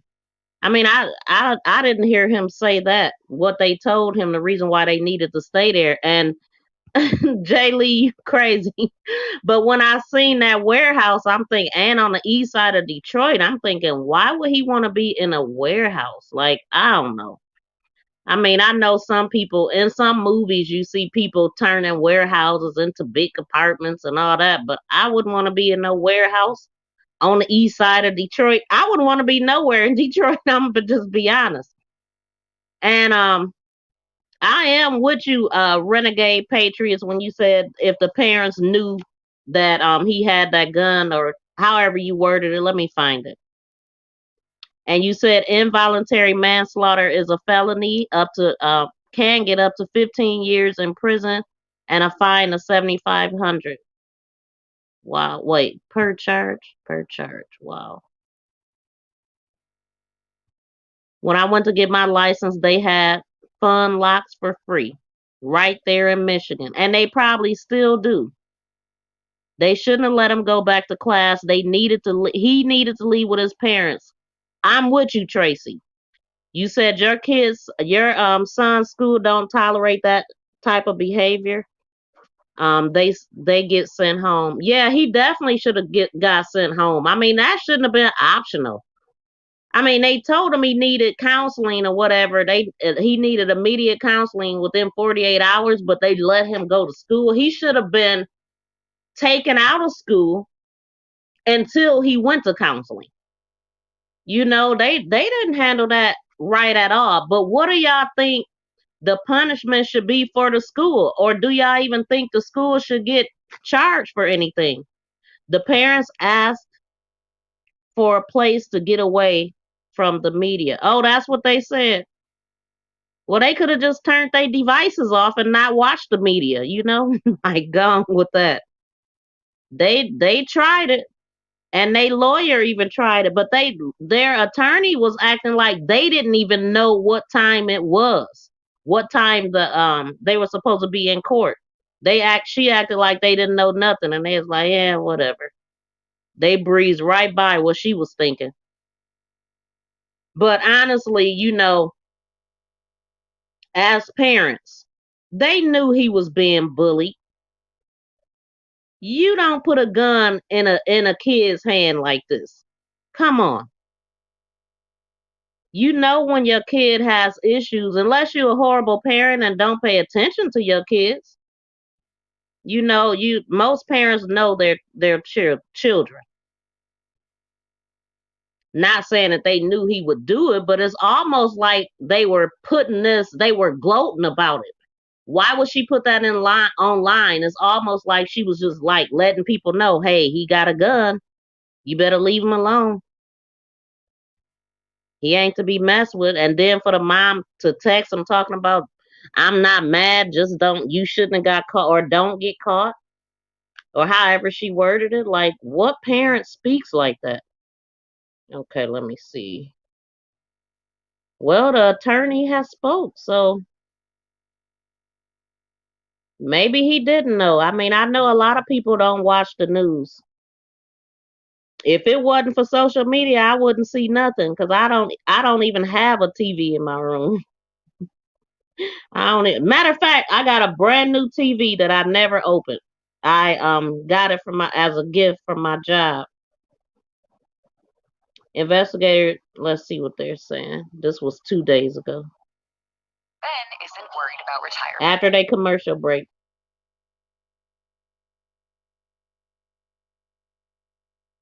If everybody could hit the subscribe button if you haven't subscribed to me yet, and the thumbs up to get it out in the algorithm. And again, I thank you, Q, for sharing it. Son and both parents, they are... Tonight, the suspected high school shooter and his parents under close surveillance. All three of them, the son and both parents, they are segregated, each individually in isolation. We have advanced watch on them. James and Jennifer Crumbley joining their son in jail after being captured and charged Saturday with 4 counts each of involuntary manslaughter. Are you pleading to count one? Not guilty. Are you pleading to count 4? Not guilty. The couple was arrested inside Andre Shakura's art studio early Saturday morning, where police say they were hiding out. Shakura, a person of interest, speaking to NBC News through his attorney. He definitely didn't know that they were fugitives at that point. The minute he found out, he went to the Detroit Police Department and immediately wanted to give them information. Now the school releasing new details on what happened in the hours leading up to the shooting.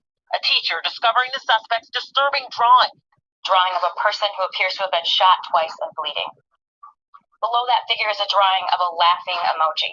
The school says the incident was immediately reported to the school counselor, but that the suspect told them the drawing was part of a video game he was designing. His parents arrived for an emergency meeting and were told to put the teen in counseling within 48 hours. School officials say the parents refused to take their son home. After counselors determined the 15-year-old wasn't a threat, they sent him back to class. Okay, that part right there. They just said the parents refused to take him. They refused. So the school wanted them to take him and they said no. They should have called CPS. They should have called the cops because at this point you're abandoning your child. We want him out of here. You don't have an option to say no. Let's hear that again. Drawing of a laughing emoji. The school says the incident was immediately reported to the school counselor, but that the suspect told them the drawing was part of a video game he was designing. His parents arrived for an emergency meeting and were told to put the teen in counseling within 48 hours. School officials say the parents refused to take their son home. After counselors determined the 15-year-old wasn't a threat, they sent him back to class. Okay, that's the next part. What ruled him out of being a threat? What exactly did they investigate that made them believe he was no longer a threat? They didn't check his book bag. They didn't check his body. So what determined that? Can y'all tell me? Help me figure this one out. Through his attorney. He definitely didn't know that they were fugitives at that point. The minute he found out, he went to the Detroit Police Department and immediately wanted to give them information. Now the school releasing new details on what happened in the hours leading up to the shooting. A teacher discovering the suspect's disturbing drawing. Drawing of a person who appears to have been shot twice and bleeding. Below that figure is a drawing of a laughing emoji. The school says the incident was immediately reported to the school counselor, but that the suspect told them the drawing was part of a video game he was designing. His parents arrived for an emergency meeting and were told to put the teen in counseling within 48 hours. School officials say the parents refused to take their son home. After counselors determined the 15-year-old wasn't a threat, they sent him back to class.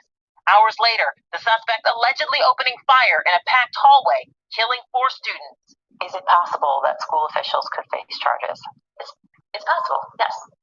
The impact of the latest tragedy on full display Saturday night. Please rise for a moment of silence as we honor the lives that were lost. The University of Michigan football team honoring the victims at the Big Ten Championship, paying special tribute to Oxford High School running back Tate Meir. Dedicated the game to him, his courage, what he did. Megan, it's also sad. Hundreds of copycat threats were made in the days following this tragedy, right? What do we know about those threats and where they stand? Kate, 7 teenagers, all under the age of 16, have been charged with making threats against their school in the Detroit metro area. Law enforcement has been clear that they are aggressively going after every threat. As they should. Thanks for watching our YouTube channel. Follow today's They top should have stories and aggressively got that boy up out of that school too. And I bet his parents regretting every bit of it now. I don't know what they was thinking or not thinking. It was the school's opinion with no evidence, with drawings. The school should have sent him back to class. They should not have sent him back to class. Yeah, but they should have checked his book bag. They didn't. That gun probably was right in his book. I mean, it was in his book bag. Where else did he have it? Wow, this situation is out of line. How can parents let this happen? Exactly, you knew. I mean, they was the ones that put the gun in his hand. Oh, I got my baby an early Christmas gift. What? Oh, mom and son day at the shooting range. And they said, in Michigan, you can't bring your kid in there. And I don't know if they can shoot, but I'm assuming that's what they meant. They said that you could bring your kids in there as long as they're with a parent, and the parent is cool with it. Period. Erica, welcome in, Erica. Good to see you here. Said when I was younger, I told my mom everything. I'm 24 and I still tell my mom everything. In 2017, it saved my life. Wow. Shout out to your mom and you for being open. And your mom must have opened the door for you to, feel comfortable. Not everybody feel comfortable talking to their parents. But this kid, I think they knew more. I think they knew he was bullied. He looked like he'd been bullied all his life. Look at him as a little kid, they bully him. So, and then I posted 2 links. Is one link that I have pinned. That's an IG link. I want y'all to click on it and watch that video. And then there's another one. Oh, it's probably gone. But I had posted a Facebook link. I wanted to show y'all how they treat black kids that are in an altercation without a gun or anything. It's ridiculous how aggressive they got with these kids. 3 full-grown men on 1 child. It's just ridiculous, and it makes me question the having law enforcement in the schools altogether because of that. And so the reason why I wanted y'all to look at that is because I was gonna let y'all know what happened. And as a matter of fact, I can play the video where y'all can hear the audio, but YouTube is too sensitive. They won't let it be played. But let me get to it. I must let y'all hear it at least. But I'm waiting for if anybody want to come up and talk about this. If not, that's perfectly fine. Y'all can type it in the chat what y'all think, how y'all feel. But while I have all of y'all here, I'm gonna have a viral creators meeting. I'm going to have it at 2 p.m. this Sunday. And anybody that's looking for a support team, or you wanna know some information, it's basically like a powwow about YouTube. We're gonna talk about YouTube, our experience, anything that you might need help with. Some people get real discouraged, period. And so if you need that support team and you need a little help, And we all have things that each other don't know. So we all have something to offer. But anyway, I'm gonna have a meeting on Sunday, and you are welcome to come. I'm gonna do a community post and see how many we can get in attendance. I want to have at least 10 people come in, and I'm gonna be doing this every month, and it will always be on a Sunday at 2 unless something changed. So it's time to regroup and get it together. Can you post the link? Yeah, on your community wall or something. I'm gonna drop it right here in the chat. Give me 1 second.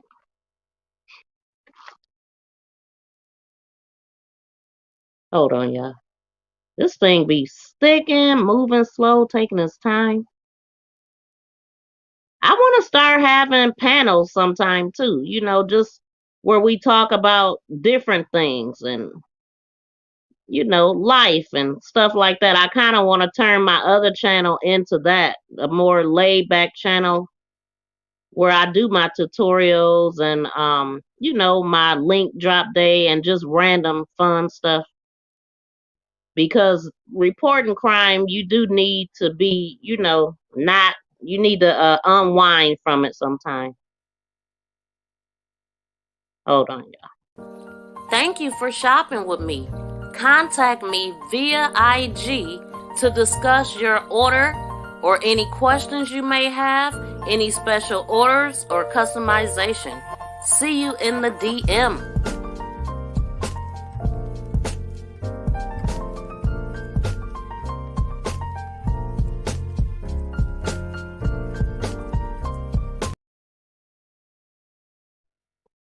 Speaking of Christmas, have you all started shopping or finished shopping? I know, because it's about to be Christmas in a couple weeks.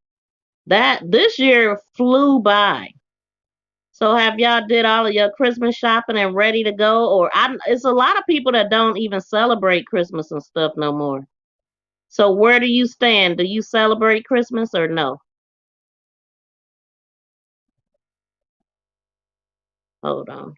I'm looking for something. There it is. I am Miss V, crime reporter, website promoter. If you are interested in showcasing your website, hit me up in my DM on IG and we can discuss all the details of showcasing your business, doing a commercial, and running it on my show for a couple of months, as well as promoting you on other social media sites.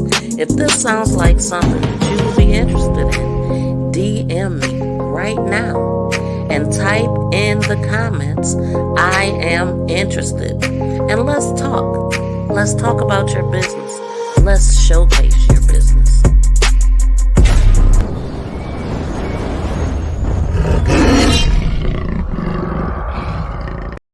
Hello everyone, welcome to my channel. Make this go viral. Come join me for our very first viral content creators meeting. Let's bounce ideas off of each other. Let's talk about what frustrates us about being a creator. Let's talk about our challenges, our good things that we have about our channel. Let's explore more things on how to grow together. Join me by commenting below, count me in, and we will set up a time and date to do a live panel to discuss everything involving YouTube. Let's go. If you would like to get in touch with me about anything, please contact me. Follow me on my IG page, which is Make This Go Viral TV Business and Networking page. Miss V of MTGV TV. If you want to hit me up about anything, we can discuss it here. If you need my help with any type of app, if you want to display your business, if you just want to link up with me on a live, anything concerning YouTube, business, anything, hit me up here, guys. Hit me up here. Follow me on IG. And I'll follow you back.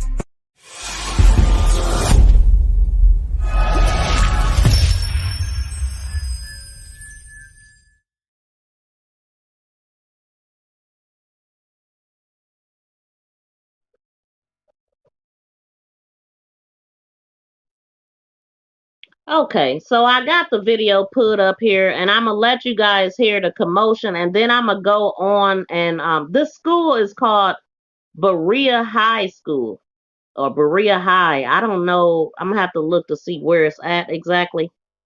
But here's the commotion.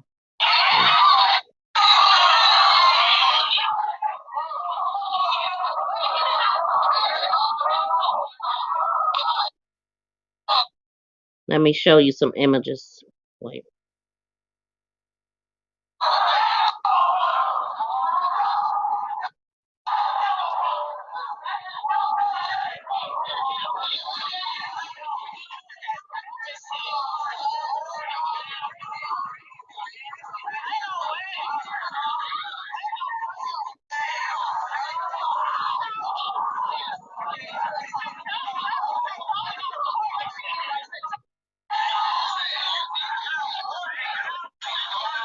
So you can see back there all the way by the door is 3 full-grown men laying on a kid. They didn't have no weapon.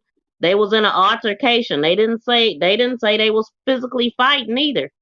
But they was choking these kids, full weight on them, knees in their neck, putting them in handcuffs over nothing.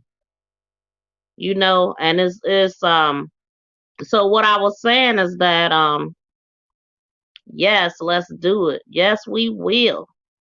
Oh, I had dropped the link. It must have disappeared. Hold on. Hold on a second. Oops, I didn't push the right button. Right button. What's up, she? And I've seen somebody else. Hold on, I don't think I spoke to Rochelle Vanderpool. Welcome. Thank you for coming in. Good seeing you here. All your Christmas shopping is done. And Tracy, no shopping. Just Star, I know you don't. Yes, they should have checked it. Hope all is well. Yes. So Renegade said that yes, a 15-year-old can go to the shooting range with their parents. Is legal, or legal guardian is legal in Michigan and some other states. I mean, look how soon he took that weapon and turned it into a deadly weapon. I mean, they just got it for him on Black Friday. It's almost like that's what they got it for, or he thought that's what they got it for.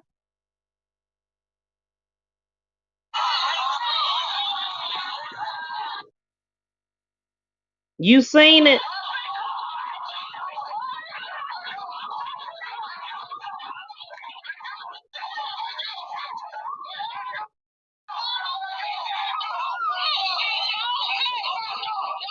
It's very upsetting. I mean, it really bothers me that they treat these kids like that. Like, I mean, you can't even go to school anymore. I mean, and not be targeted by the cops. First of all, what happened to the days where you got into a little fight and then y'all got suspended? What is up with all this? There's no reason for that type of aggression if they don't have a weapon. They're fighting. That happens. It happens in school. I mean, the ones that be killing me, what about the 5-year-olds that's getting arrested and manhandled? And I mean, it's just ridiculous, man. It shouldn't be, and it pisses me off. It really do. Oh, I'm supposed to be dropping a link. Oh my God. So anyway, there's a guy that he's an activist, and people call on him when certain things happen, and he's all over this, and it was a lot of parents outside of that school protesting. So I'm gonna go to that post and share a little information about that as soon as I find it.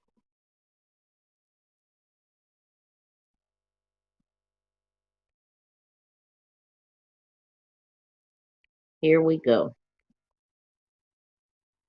I'm getting better with this. So it's called Berea High School. We get a far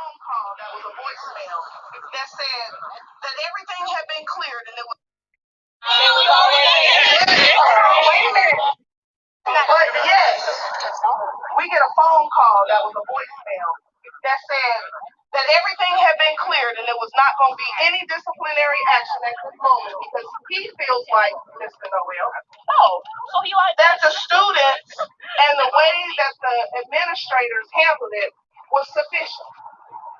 So the problem that I'm having this morning is that you stood in my face and expressed to me because you know me by first name and you know I like to act up and if I'm like, because you know I know it is. However, you lied and you didn't accept the fact that you was wrong. So this morning, I'm angry. I'm angry because the force that was taken for these children is unacceptable and something has got to be done. So every day from now on, Mr. Noel and all y'all police officers standing up there, I know y'all can hear me. I'm going to be here every day. Every day. I'm going to be here every day. And I don't care how many of y'all mumbling up under your breath because I see you. I'm going to be here every day. So I look forward to knowing y'all, young people. I look forward to getting some mentors in this building to stand for y'all. I look forward to y'all standing for yourselves. Again, stand for something or fall for anything.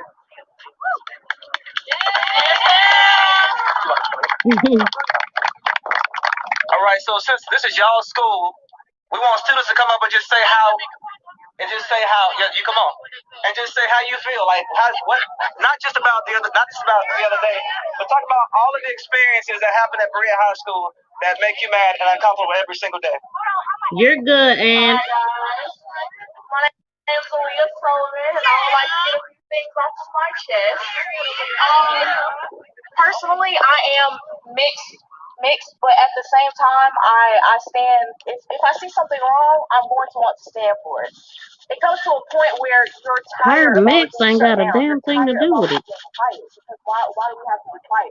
At the end of the day, we breathe the same. We wake up and we breathe the same. We all have to get a job. We all have to go to school. We all have to get our education. And it's just the fact that black people are singled out for what reason? It's either we can do this the easy way or the hard way. And they wanted us, they finally did something to the point where we were fed up. And that's exactly why we're all out here. And I just want to say thank you to like everybody for like supporting who you, like supporting your colors, supporting your race, coming out here. Because they want to put fear in us. But there's no need to have fear because at the end of the day, we're out here, but we're still going to walk off this campus alive. We're still going to believe what we believe. At the end of the day, we're going to go to sleep knowing that we did something good. Oh my God, he got two conversations going. We deserve to be heard, and once we feel like we're getting shut down, we're going to break away from those boundaries, and we're going to do what we can to get justice for these boys. What did these boys do to Mr. Bay? What do these boys do to Mr. Bay to deserve to be in a chokehold? The moment that you hear somebody can't breathe, I don't care if you're Hispanic, I don't care if you're Asian heritage, I don't care if you're white. If you can't breathe, go ahead and put that authority mindset to the side and go ahead and get off of them. If you can't, you don't want to be in that situation. And then it's your brother. It's your brother. If you're sibling, I don't care what's going on. I'm gonna step because what you putting your hands on my brother for? I'm going to step. And I don't think they understand that. What's not clicking, Stephen? I don't think they're understanding. But I just wanted to say that, no matter what we do, it doesn't matter from this incident forward, it's okay to talk. It's okay to speak up. Whatever you have to do for you, whatever helps you sleep at night, you have to do it at the end of the day. You have to do what you have to do to make yourself happy, to get your voice heard, whatever you have to do. The news is out here, but is that stopping us? No, ma'am. We might not be in class, but at the end of the day, we're still going to go in there and we're going to go get our education. Just because we're not in class, that doesn't make us less of a human. That doesn't make us dumb. That doesn't make us non-intelligent. At the end of the day, we're still going to do it. You know I thought. See, we have this stereotype where black people, they want to run the streets, and the females, they want to go sell their bodies and this, that, the third. But there's some people out here that have goals, they have attributions, they keep themselves together. They want to have a job, they want to go to school, they want to be grown and be financially stable. And I think that we've been so stereotyped our entire life that it comes to a point where we have to speak up. And we're the new generation, so we have to show them that we are powerful and we can speak up at the end of the day. So I just wanted to say once again, thank y'all for coming out here, and whatever we have to do to get justice for these two brothers, we're going to do it. Yeah, Leah. Yeah. No justice. No peace. No justice. No peace. No justice. Here in the hood doing everything. You feel me? All I ask is that you guys show some respect to the staff when they come and speak to y'all, because y'all got to go back in there. We ain't gonna be with y'all when y'all go back in that building. And I don't want nobody to be retaliating against y'all, and then we have to come up here and show up every single day. But Tina said she gonna be here every day. I got a lot of stuff to do, but I'll be here too, if need be. But at the end of the day, I love you guys, and I support you guys, and I support Derek and Bettina and everybody, to be honest with you. I want you all to be successful. I started out for real, like, grew up in Detroit, didn't have nothing. Got it out the mud, saw my mama get it out the mud, all that stuff. Single parent, I was a single parent, all that stuff, you feel me? But I know through my struggles that this type of stuff happens in reality, in real time, real life. And that's why I do what I do in the community. So I love you all, but like I said though, Kings, come on now. Respect, all right? Now I'm gonna get this to Derek, because this Derek thing, I ain't trying to take over, but I just wanted, I ain't know it. We was on some fly stuff. I wanted to, again, y'all, this goes way back. This is not just, it didn't start with y'all. It goes way, way back. And so I want to share some stories. So yesterday when I first learned about this, I started posting about it. My inbox immediately lit up. I got over 250 friend requests yesterday on one of my Facebook pages, on just one. And all of the friend requests were a result of what's happening at Berea High School. But my inbox has been more than 200 messages. I got a message this morning from a young lady who went here, who I will not say her name, but she's white. She says, "Hi, Derek. I want to share my experience with Miss Murphy while at Berea High School.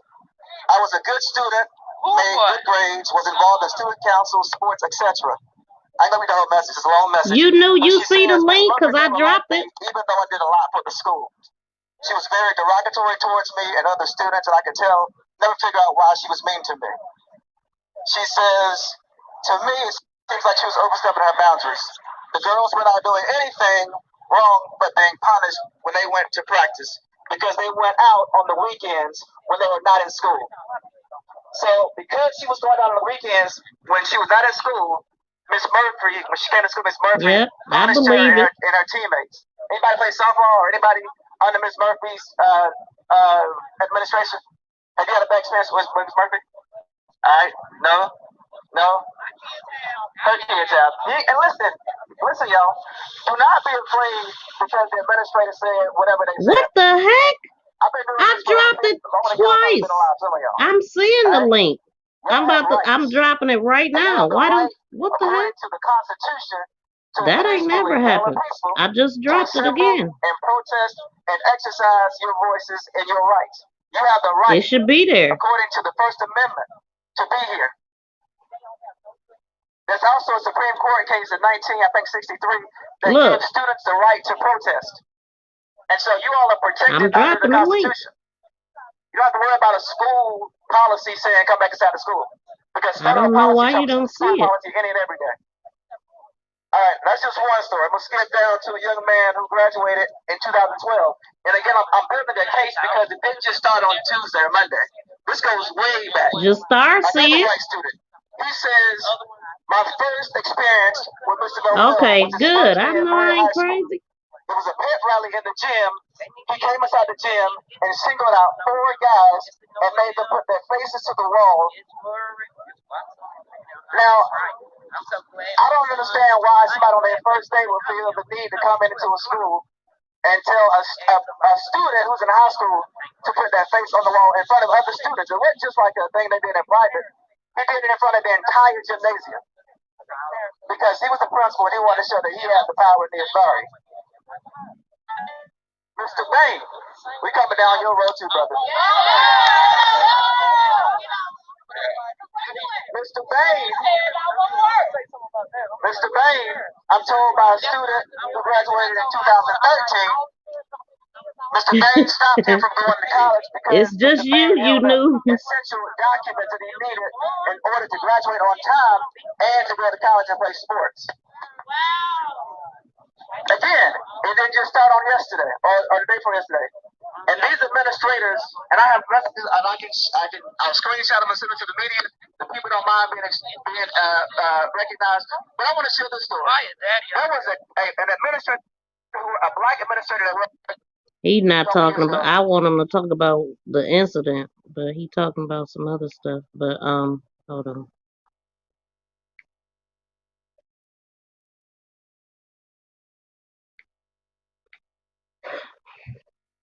Let's see.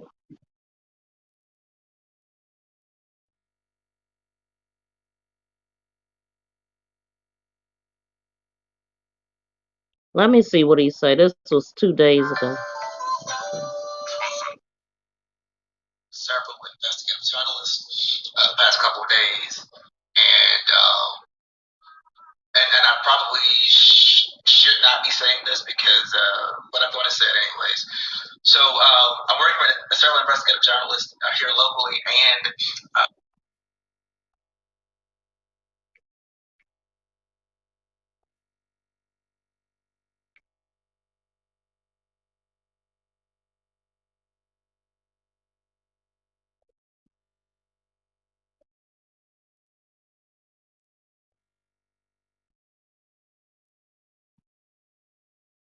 That's weird. It's just your phone. I believed you though when you said you didn't see it, but it's just strange. Like I don't understand that.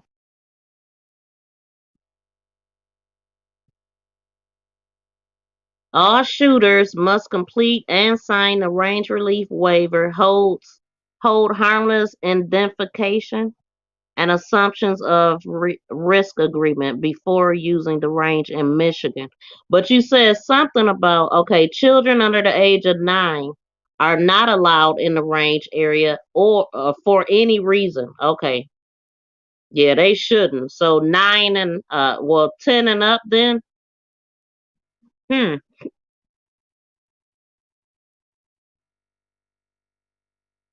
Ange, did you get to see the video? You said you went down the rabbit hole. You know what? You probably, if you hit my link to go on Facebook, you probably should have just went to actual Facebook and went to the group. I got a page called "Make This Go Viral." It's on there too, but and it's on my IG page. But I already said that. Hold on, guys. Uh-oh, I'm getting hungry now. I gotta go get something. I haven't eaten since like 7 this morning. Nah, I ate about 10.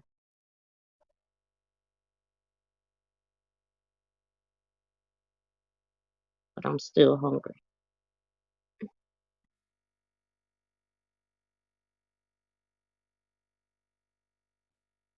Please subscribe to the channel and set your notification bell as well.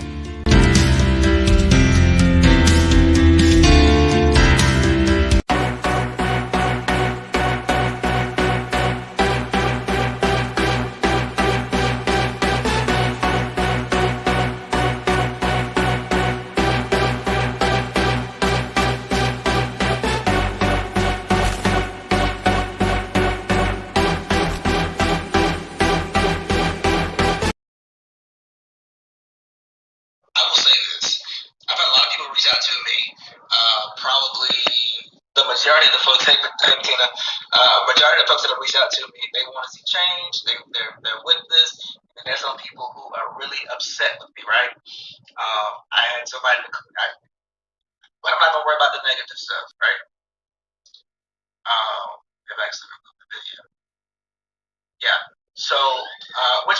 move, Bettina. So I'm not worried about the negative stuff. But what I will say is that there are a lot of folks who are upset because we're doing this and we're on this mission and we're exposing the school and this cycle and system of craziness, right? If you went to Berea High School and you had any issues with Mr. Noel, Mr. Bain, or Miss Murphy, I don't care what it was, any issues, I need you to send me your number. Let me reach out, send me your number and your email Thank address. you, Send it to me Tracy. in my inbox. I've already talked to I've already spoke to about 75 people, and of that 75, I think about 30 folks have already, they're sharing their story with me or us this week, or they've already shared their story. Listen, Greenville County School District, I've had several phone calls from your employees. I will not release their names. I'm not going to release where they work in the system. The employees But I too? want you to know that several employees of several different capacities have reached out to me. And so we're not only going to be looking into Berea High School, we're going to be looking at the practices of the Greenville County School District and how they hire and promote Mickey D's. Right? So what started as some kids horseplaying and fighting has now become a really big thing, right? And so Greenville County Schools, I just want you to understand that this is nothing personal. It's not personal against you at all, but people are calling and people are talking, and people have receipts, and people are speaking facts, and people, and I love when people produce receipts, because receipts can't be disputed. Facts cannot be disputed. All right? So, again, I've taken some blows and some hits because of this, and I even talked to one person who told me to watch my back because, specifically because Miss Murphy, and I'm gonna just say it, Miss Murphy is probably gonna come after me. And listen, I don't care about Miss Murphy coming after me. Really? Because anything that I've ever done in my life, it's on the internet. My life is an open book. I don't hide nothing from nobody. So that's crazy. There it is. It's all about accountability, folks, right? And if you're going to work for the public, if you're going to work as a school administrator or a school teacher or whatever you're doing, you got to understand that accountability. Because guess what? If I go out tomorrow and mess up and tonight I mess up, somebody's going to hold me accountable, right? And so when you're working with kids and students and children, like, you just got to be held accountable. And it's nothing personal. But yeah, this is what we're doing. So please, if you know anybody, and if you know anybody who has dealt with anything at Berea High School specifically, please have them to message me. I've talked to folks who've had issues at other schools in Greenville County, and we're going to work on those issues and address those issues as well. But first thing is first. In Carolina High Schools, First of all, I mean, what he talking about? She gonna go after him? Like, what? He don't have a right to fight for what's right for some kids? She should. I don't know where the threat came from or who it came through, but I would be trying to bring her up on some charges if it came out of her mouth, because you cannot stop somebody from defending themselves and speaking up, protesting or whatever. Like, we just supposed to bend over and take this? This is not okay. You shouldn't have to worry about the cops on your kid's neck, the administrators choking your child out, and your child is saying that they can't breathe and you steady on their neck. And then when somebody speak up, you got the nerve to get mad? Man, please. Too. I've talked to people last week about Carolina. So I've been praying about this, and I'm asking God to guide me and to give me the wisdom to not. I just want God to give me the wisdom as we go on this journey, because those of you who have supported Bettina, Tracy, and so many others who have been supportive, like, this is just the beginning, right? Also, for folks who want to be mentors, please send me a message. We're going to be reaching out to those folks this week to put some stuff together, so that folks can start so that we can start. So we want to put together a group of folks who will be mentors to our children, who will serve as big brothers and big sisters, who will be able to go to the schools and work with these kids will be able to go to the school district and work with students at other schools. And so yeah. So I just want to encourage everybody uh, that this work is not for the weak. And I'm not just talking about the part where we are exposing folks, but I'm talking about this work of listen, y'all. The reason why I'm passionate about this is because, number one, I'm an educator, right? I have a background in education. I have a PhD in education of a few weeks, and so and it's not just in education.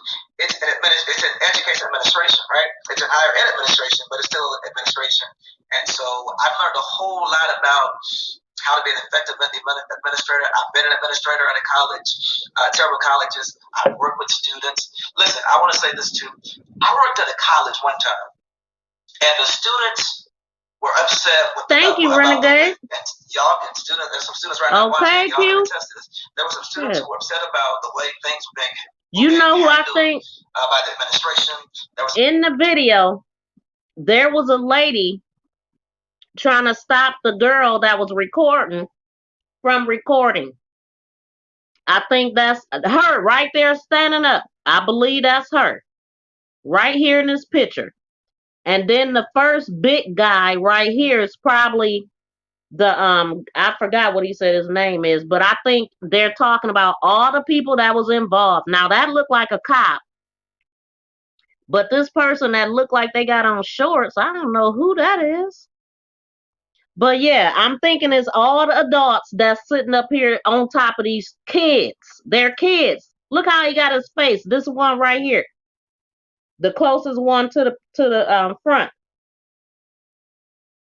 Got his face all in the ground, like for what? A little disagreement? I mean, they're kids. That happens in school, but it's not like it used to be no more. You can't fight in high school no more and just get a simple detention or suspension or expulsion. They gotta beat the hell out of you now. They gotta treat you like a freaking criminal, like you in jail. And it pisses me off. Damn, you there? You know? Yeah, I'm here. Yep. What's going on? Nothing. That damn case is pissing me off too, because I feel like those parents did way wrong, and they allowed them to get away with I'm sorry to say this, but white people get away with a lot more. If this was a black situation, it would have been a whole different story. And see, and that is my purpose for showing this, because they didn't have no guns, no weapons. But I bet you the boy that had the gun and shot all them kids, I bet you he wasn't on the ground. They arrested him without incident. He, nicely, like the one they took to Burger King and all that. It pisses me off because it's a striking difference, and it's ridiculous, man. And it need to be pointed out. It need to be called out. Enough is a freaking enough. Now, I'm going to let you talk. Go ahead. Exactly. And then that situation where you were talking about that guy being threatened, how is that legal? That's not even legal to threaten someone. He could take that straight to the cops, and she can get in trouble for threatening. Right. That's why I said I'm wondering, did she say that to him directly? Because if she did, I wouldn't be taking that lightly at all. No. I'm going to the cops. There are no blank threats. All threats are serious, no matter what. Because nowadays, everything has gotten to the point where nobody's talking out their butts. They're actually doing things. They're not just saying things. They're doing it. Yeah. People, I don't know. I think people got crazier with the pandemic. People saying and doing anything, man. But this right here, this whole racism, it's been this way. They've been consistent with it. Real. And it's just coming more to light now. Like we could actually see it it's getting in our faces. Like we see it now, where before it was being hidden. It wasn't so much of the news. We weren't getting a lot of the social medias covering the cases. So now we see it because everything is being covered. No matter what it is, it's getting covered. So now we see what's going on. Or what's been going on. Is just now it's coming to light.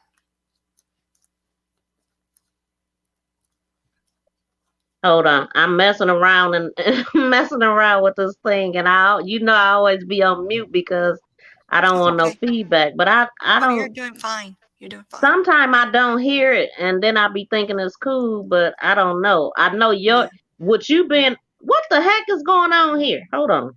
It's messing up. Can you hear me? Yes. Okay. Hold on. Because I can't see nothing right now. That's what happened when you push too many buttons messing around here. Yeah. Okay. There I go. There I go.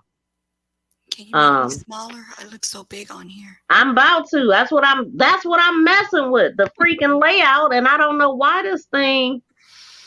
Sorry, you guys. I don't like to be this big. I'm already big as it is. I don't like to be this big either, and I like my background showing. So, I don't get an opportunity to show the background much because I be up here by myself most of the time. So, but it won't stick right now. It's being real stupid. But you can keep talking, keep it flowing. Yeah. So I just feel like, like I said, everything's coming to light and people are starting to see it because everybody's covering. Every time you look on YouTube now, everything's getting covered. Where before it was just like they were basically, I don't know, walking on eggshells on what they're going to cover and what they're not going to cover, or they weren't worrying about what they were going to cover. They didn't get big enough to cover. They're like, hey, why should I worry about getting in trouble with the cops with this? Why? Now it's more that you see a lot of people. I'm sorry, hold on one second. My dog's about to go.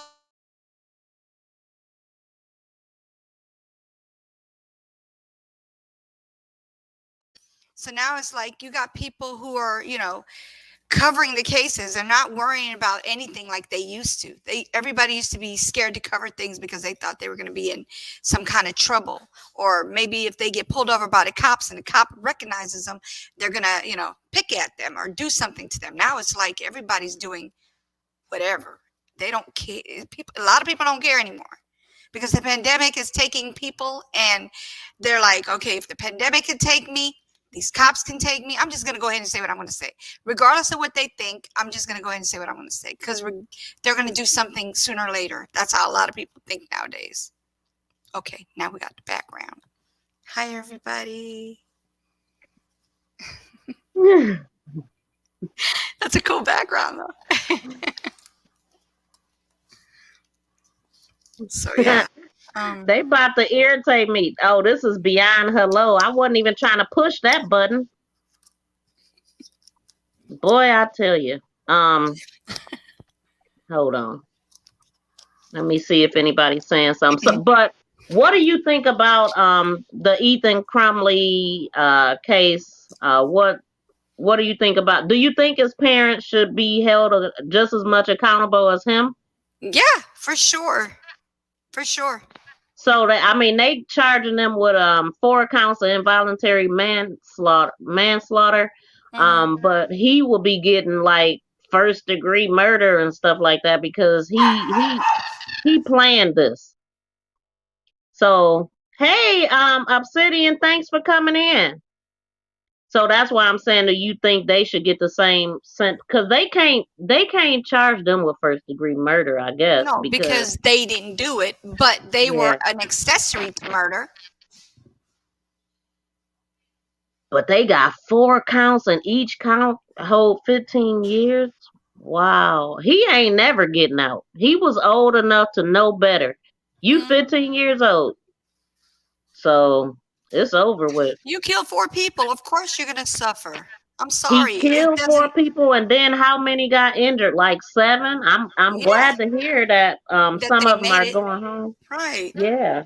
But that 4th one that died, I was like, oh my God. I was praying for that person to make it. Like how?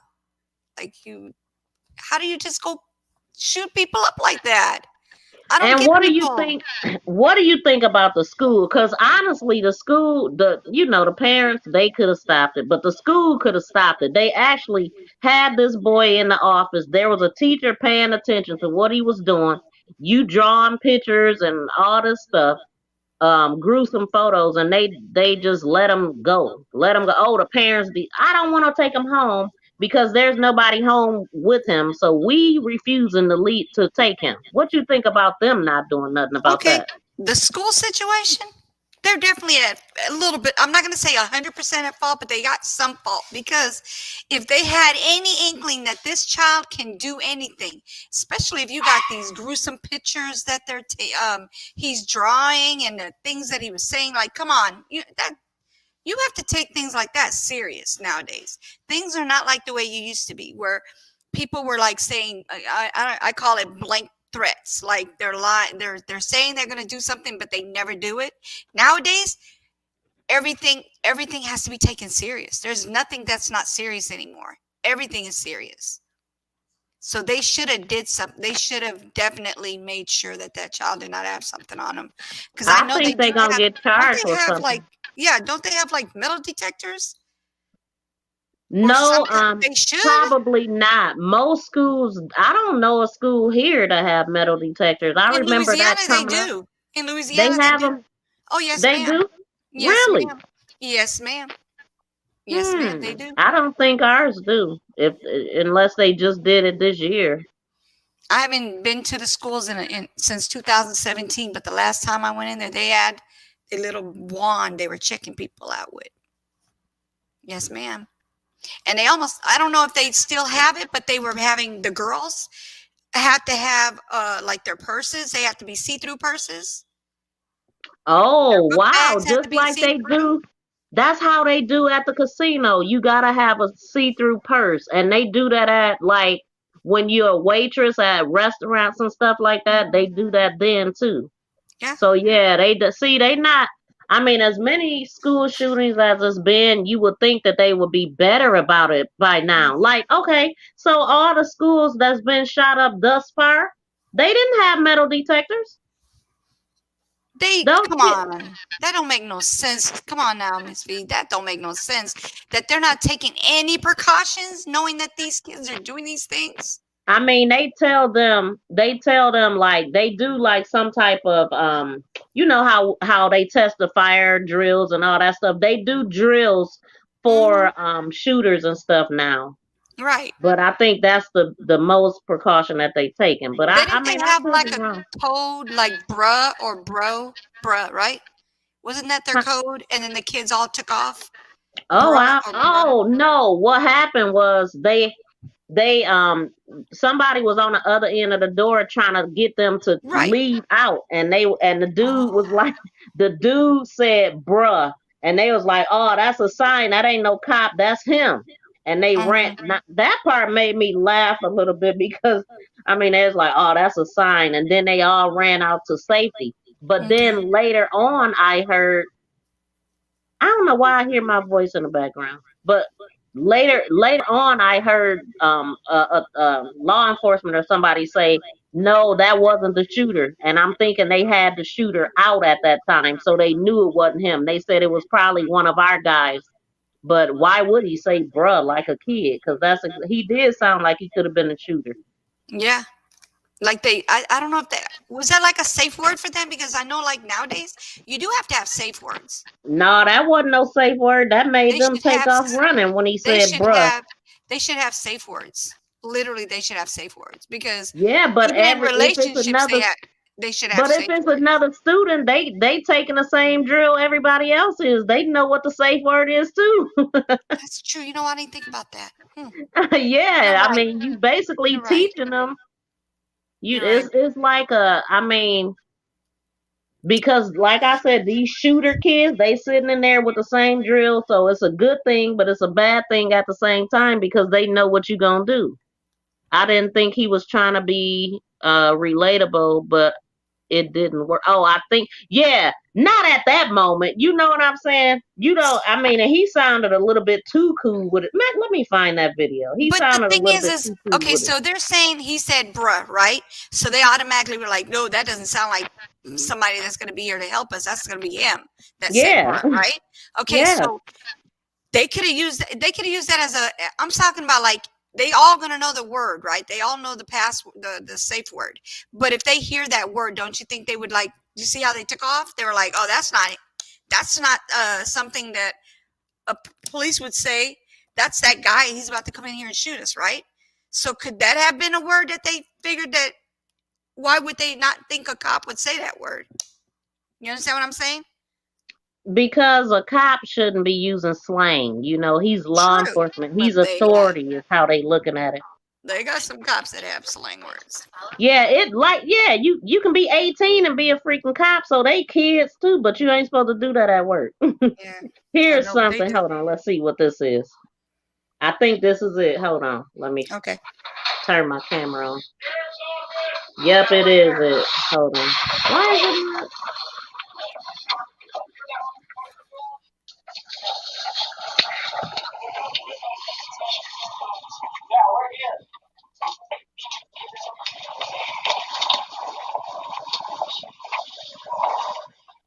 Yes, Miss Q.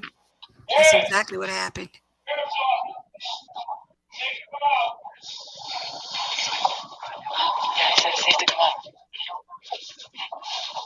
We're not willing to take that risk right now. I can't hear you. We're not taking that risk right now. Okay, Yeah, bro. He said bro. Yeah, He said bro. bro. Red bro.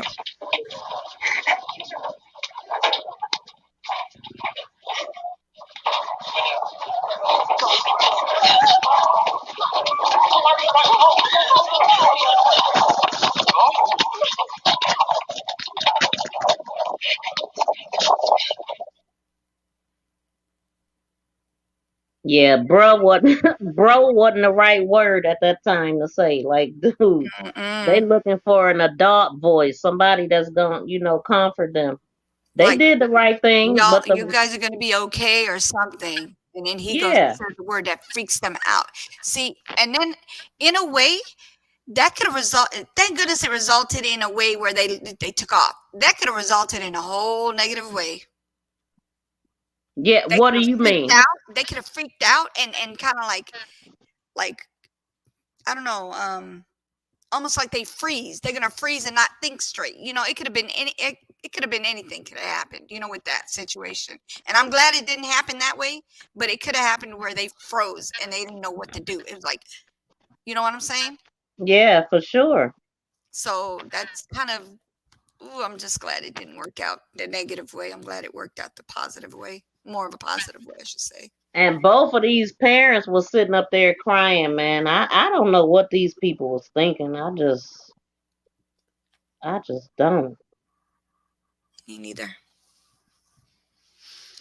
Me neither. My kids Wow.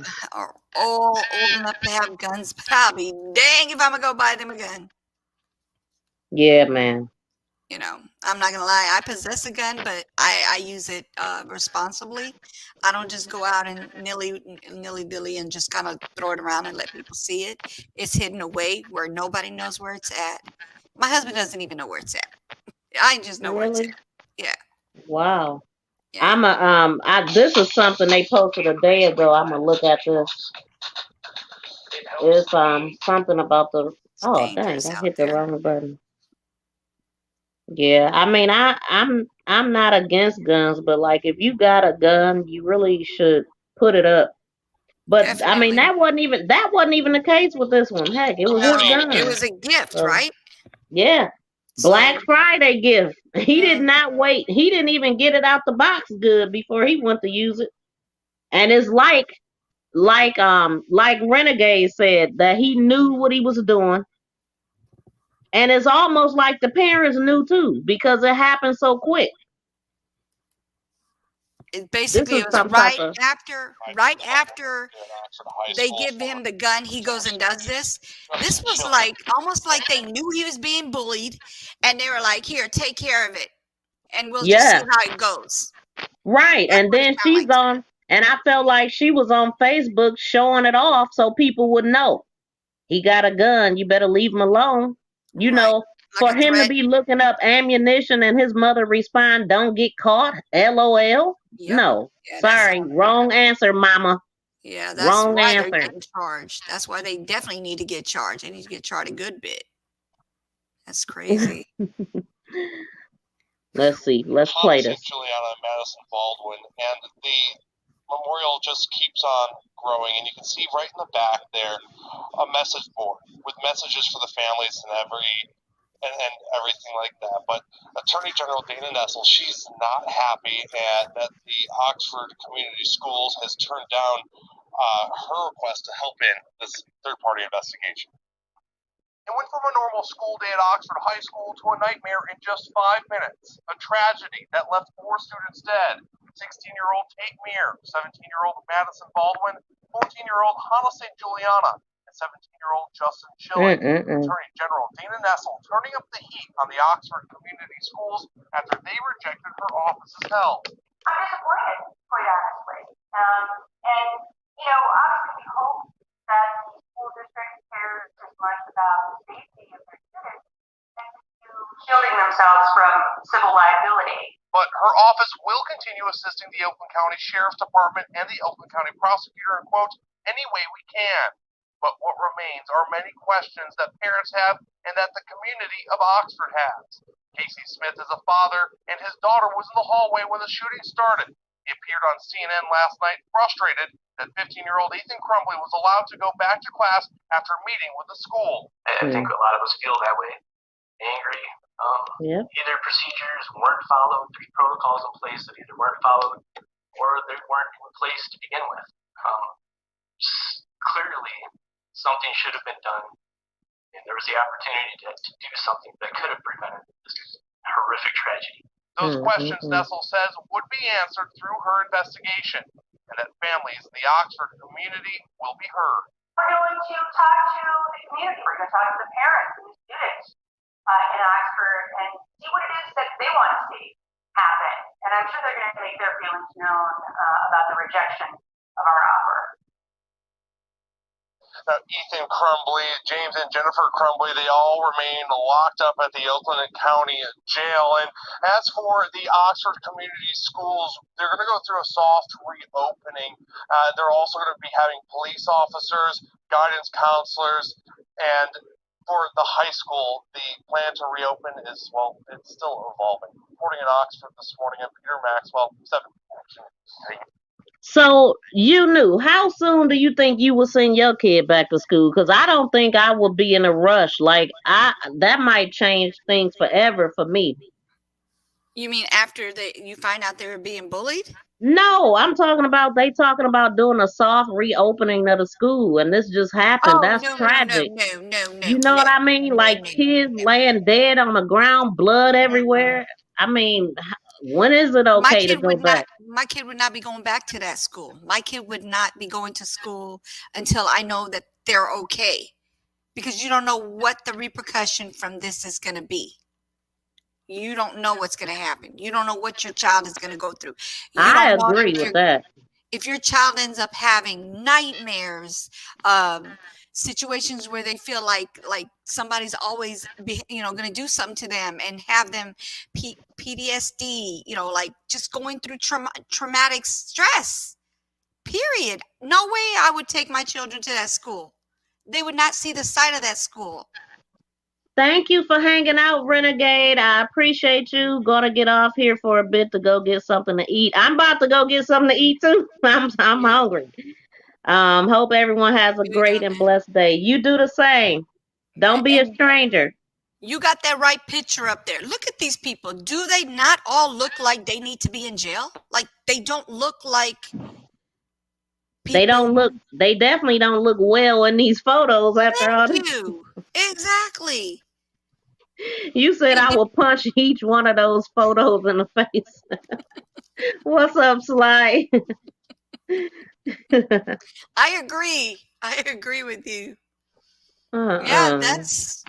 I'm like, God, you got a little kid that looks almost like a little nerd in the middle, and then you got him on each side of them, and then the parents at the bottom, and they look like they all need to be in handcuffs. I'm sorry, you guys, if you don't agree with this. Well, I think that's why they looking like that, because they is in handcuffs. How you doing, Mike Hill? Thank you for coming over. And yeah, I'm about to get off of here. It's been over 2 hours. I gotta get going and get prepared for later. But you going back on later? Nah, I gotta go to work. I picked up all week, Oh, like, that's right. That's right. yeah. So I gotta I got you. get my, settle down and stuff. Mike said show's over. Y'all silly, Tracy and Obsidian. And that's enough visibility, little here. Wait, wait. Okay, so you got something set up for today? No, I was actually gonna do an upload. I think I talked to you about it. I still have to put it together. I do have the thumbnail for it, and then I'm gonna go ahead and finish it off. Oh, okay, that's cool. What the heck I got going on here? Let me turn Yeah. this off. I actually need to do one because it's been a couple of days since I've done it. Because my last day was my mukbang, mukbang, whatever you call it. I don't know how to put Mm-hmm. it, but yeah, that was probably Monday was my last one. I thought So that was yesterday. that was Oh Monday. my God. Yeah, I see. Oh, know days are flying, and then at the same time, I'm like, today's not Tuesday. No, it's Wednesday. yeah, my days be all jacked up because of the way that I, wake up in the morning. It's like the same day, but it seemed like the same day anyway. But Right. yeah. Hey, Hello, 420, thank 420. you for coming in. Salute to everyone and the Hello. panel. Welcome. Smash that thumbs up for me. But we are just about to get off of here. If it's nothing else, I'm gonna go join your group. You know what? Go to my about section, everybody. If you want to join my Facebook group, it'll be easier to go because it's actually on my page, my MTGVTV page. I got a page and a group. So go to my about section and then go down to my links and you will see it right there. That way you don't have to try to look for it. Mm-hmm. But then again, I wonder if it's gonna take you through the rabbit hole because when you hit a link to Facebook from another app or from like YouTube, they make you sign in and all that. Mm-hmm. But if you go directly to Facebook and just type it in, it'll pop up. So that might be better. Mm-hmm. You will see it though. Just type MTGVTV, it'll come up. Yep. I'm all in the algorithm on Facebook. I've been doing that for 3 years. So yes, and thank you too. So if it's nothing else you knew, I'm gonna get out of here. I Yeah. appreciate you coming up. Oh, no problem. Sorry it was so late. It's just I was out and on my phone it never showed the link. I'm like, where's the link? I'm waiting. That's so No link. weird.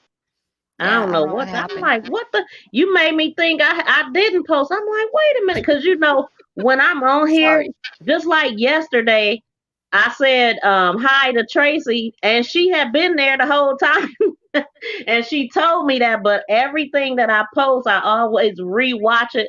So I was like, well, I was being a dingbat. Tracy was one of the first people in the chat yesterday that I spoke to, and Mm-hmm. then when she popped up towards the end. I act like I hadn't even seen her, but man, yeah, scatterbrain. One of them days. That's okay. Everybody has them. Wait a minute. Mike said, keep in mind the school was in custody of this kid during the time they discovered the drawing. He had that said, help me. He thoughts won't stop. Oh, the thoughts won't stop. The question would be, who was the custodian admin? At the time.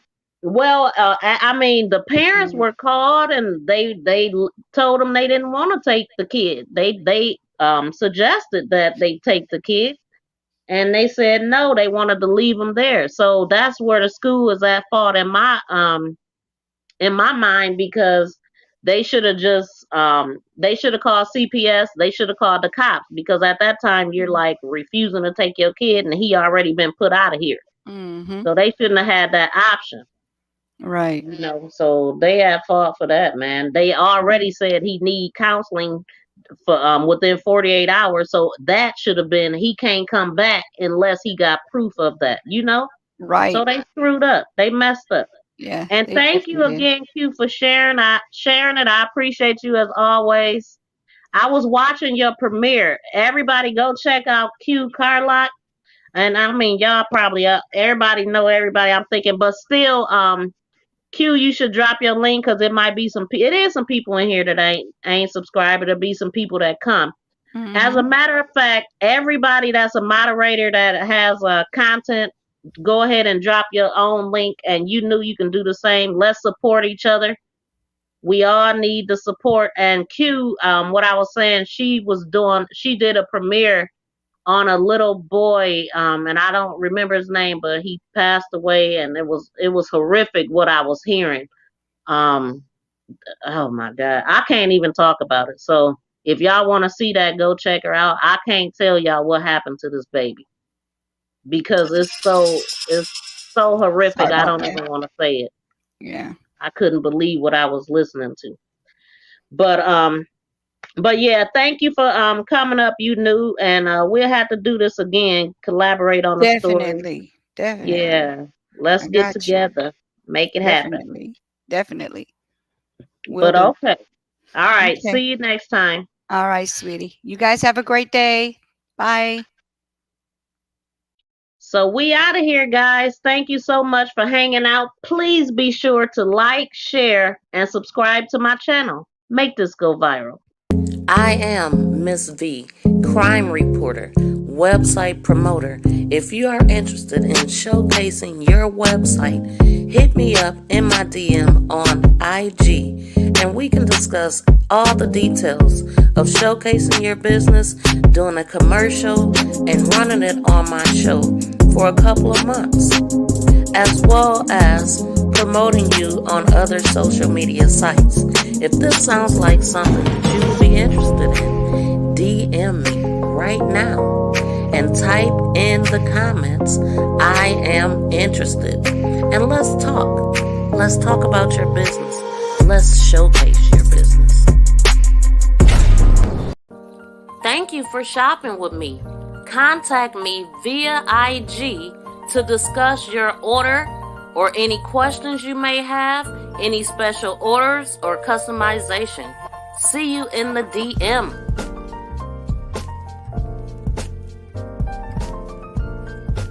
Please subscribe to the channel and set your notification bell as well.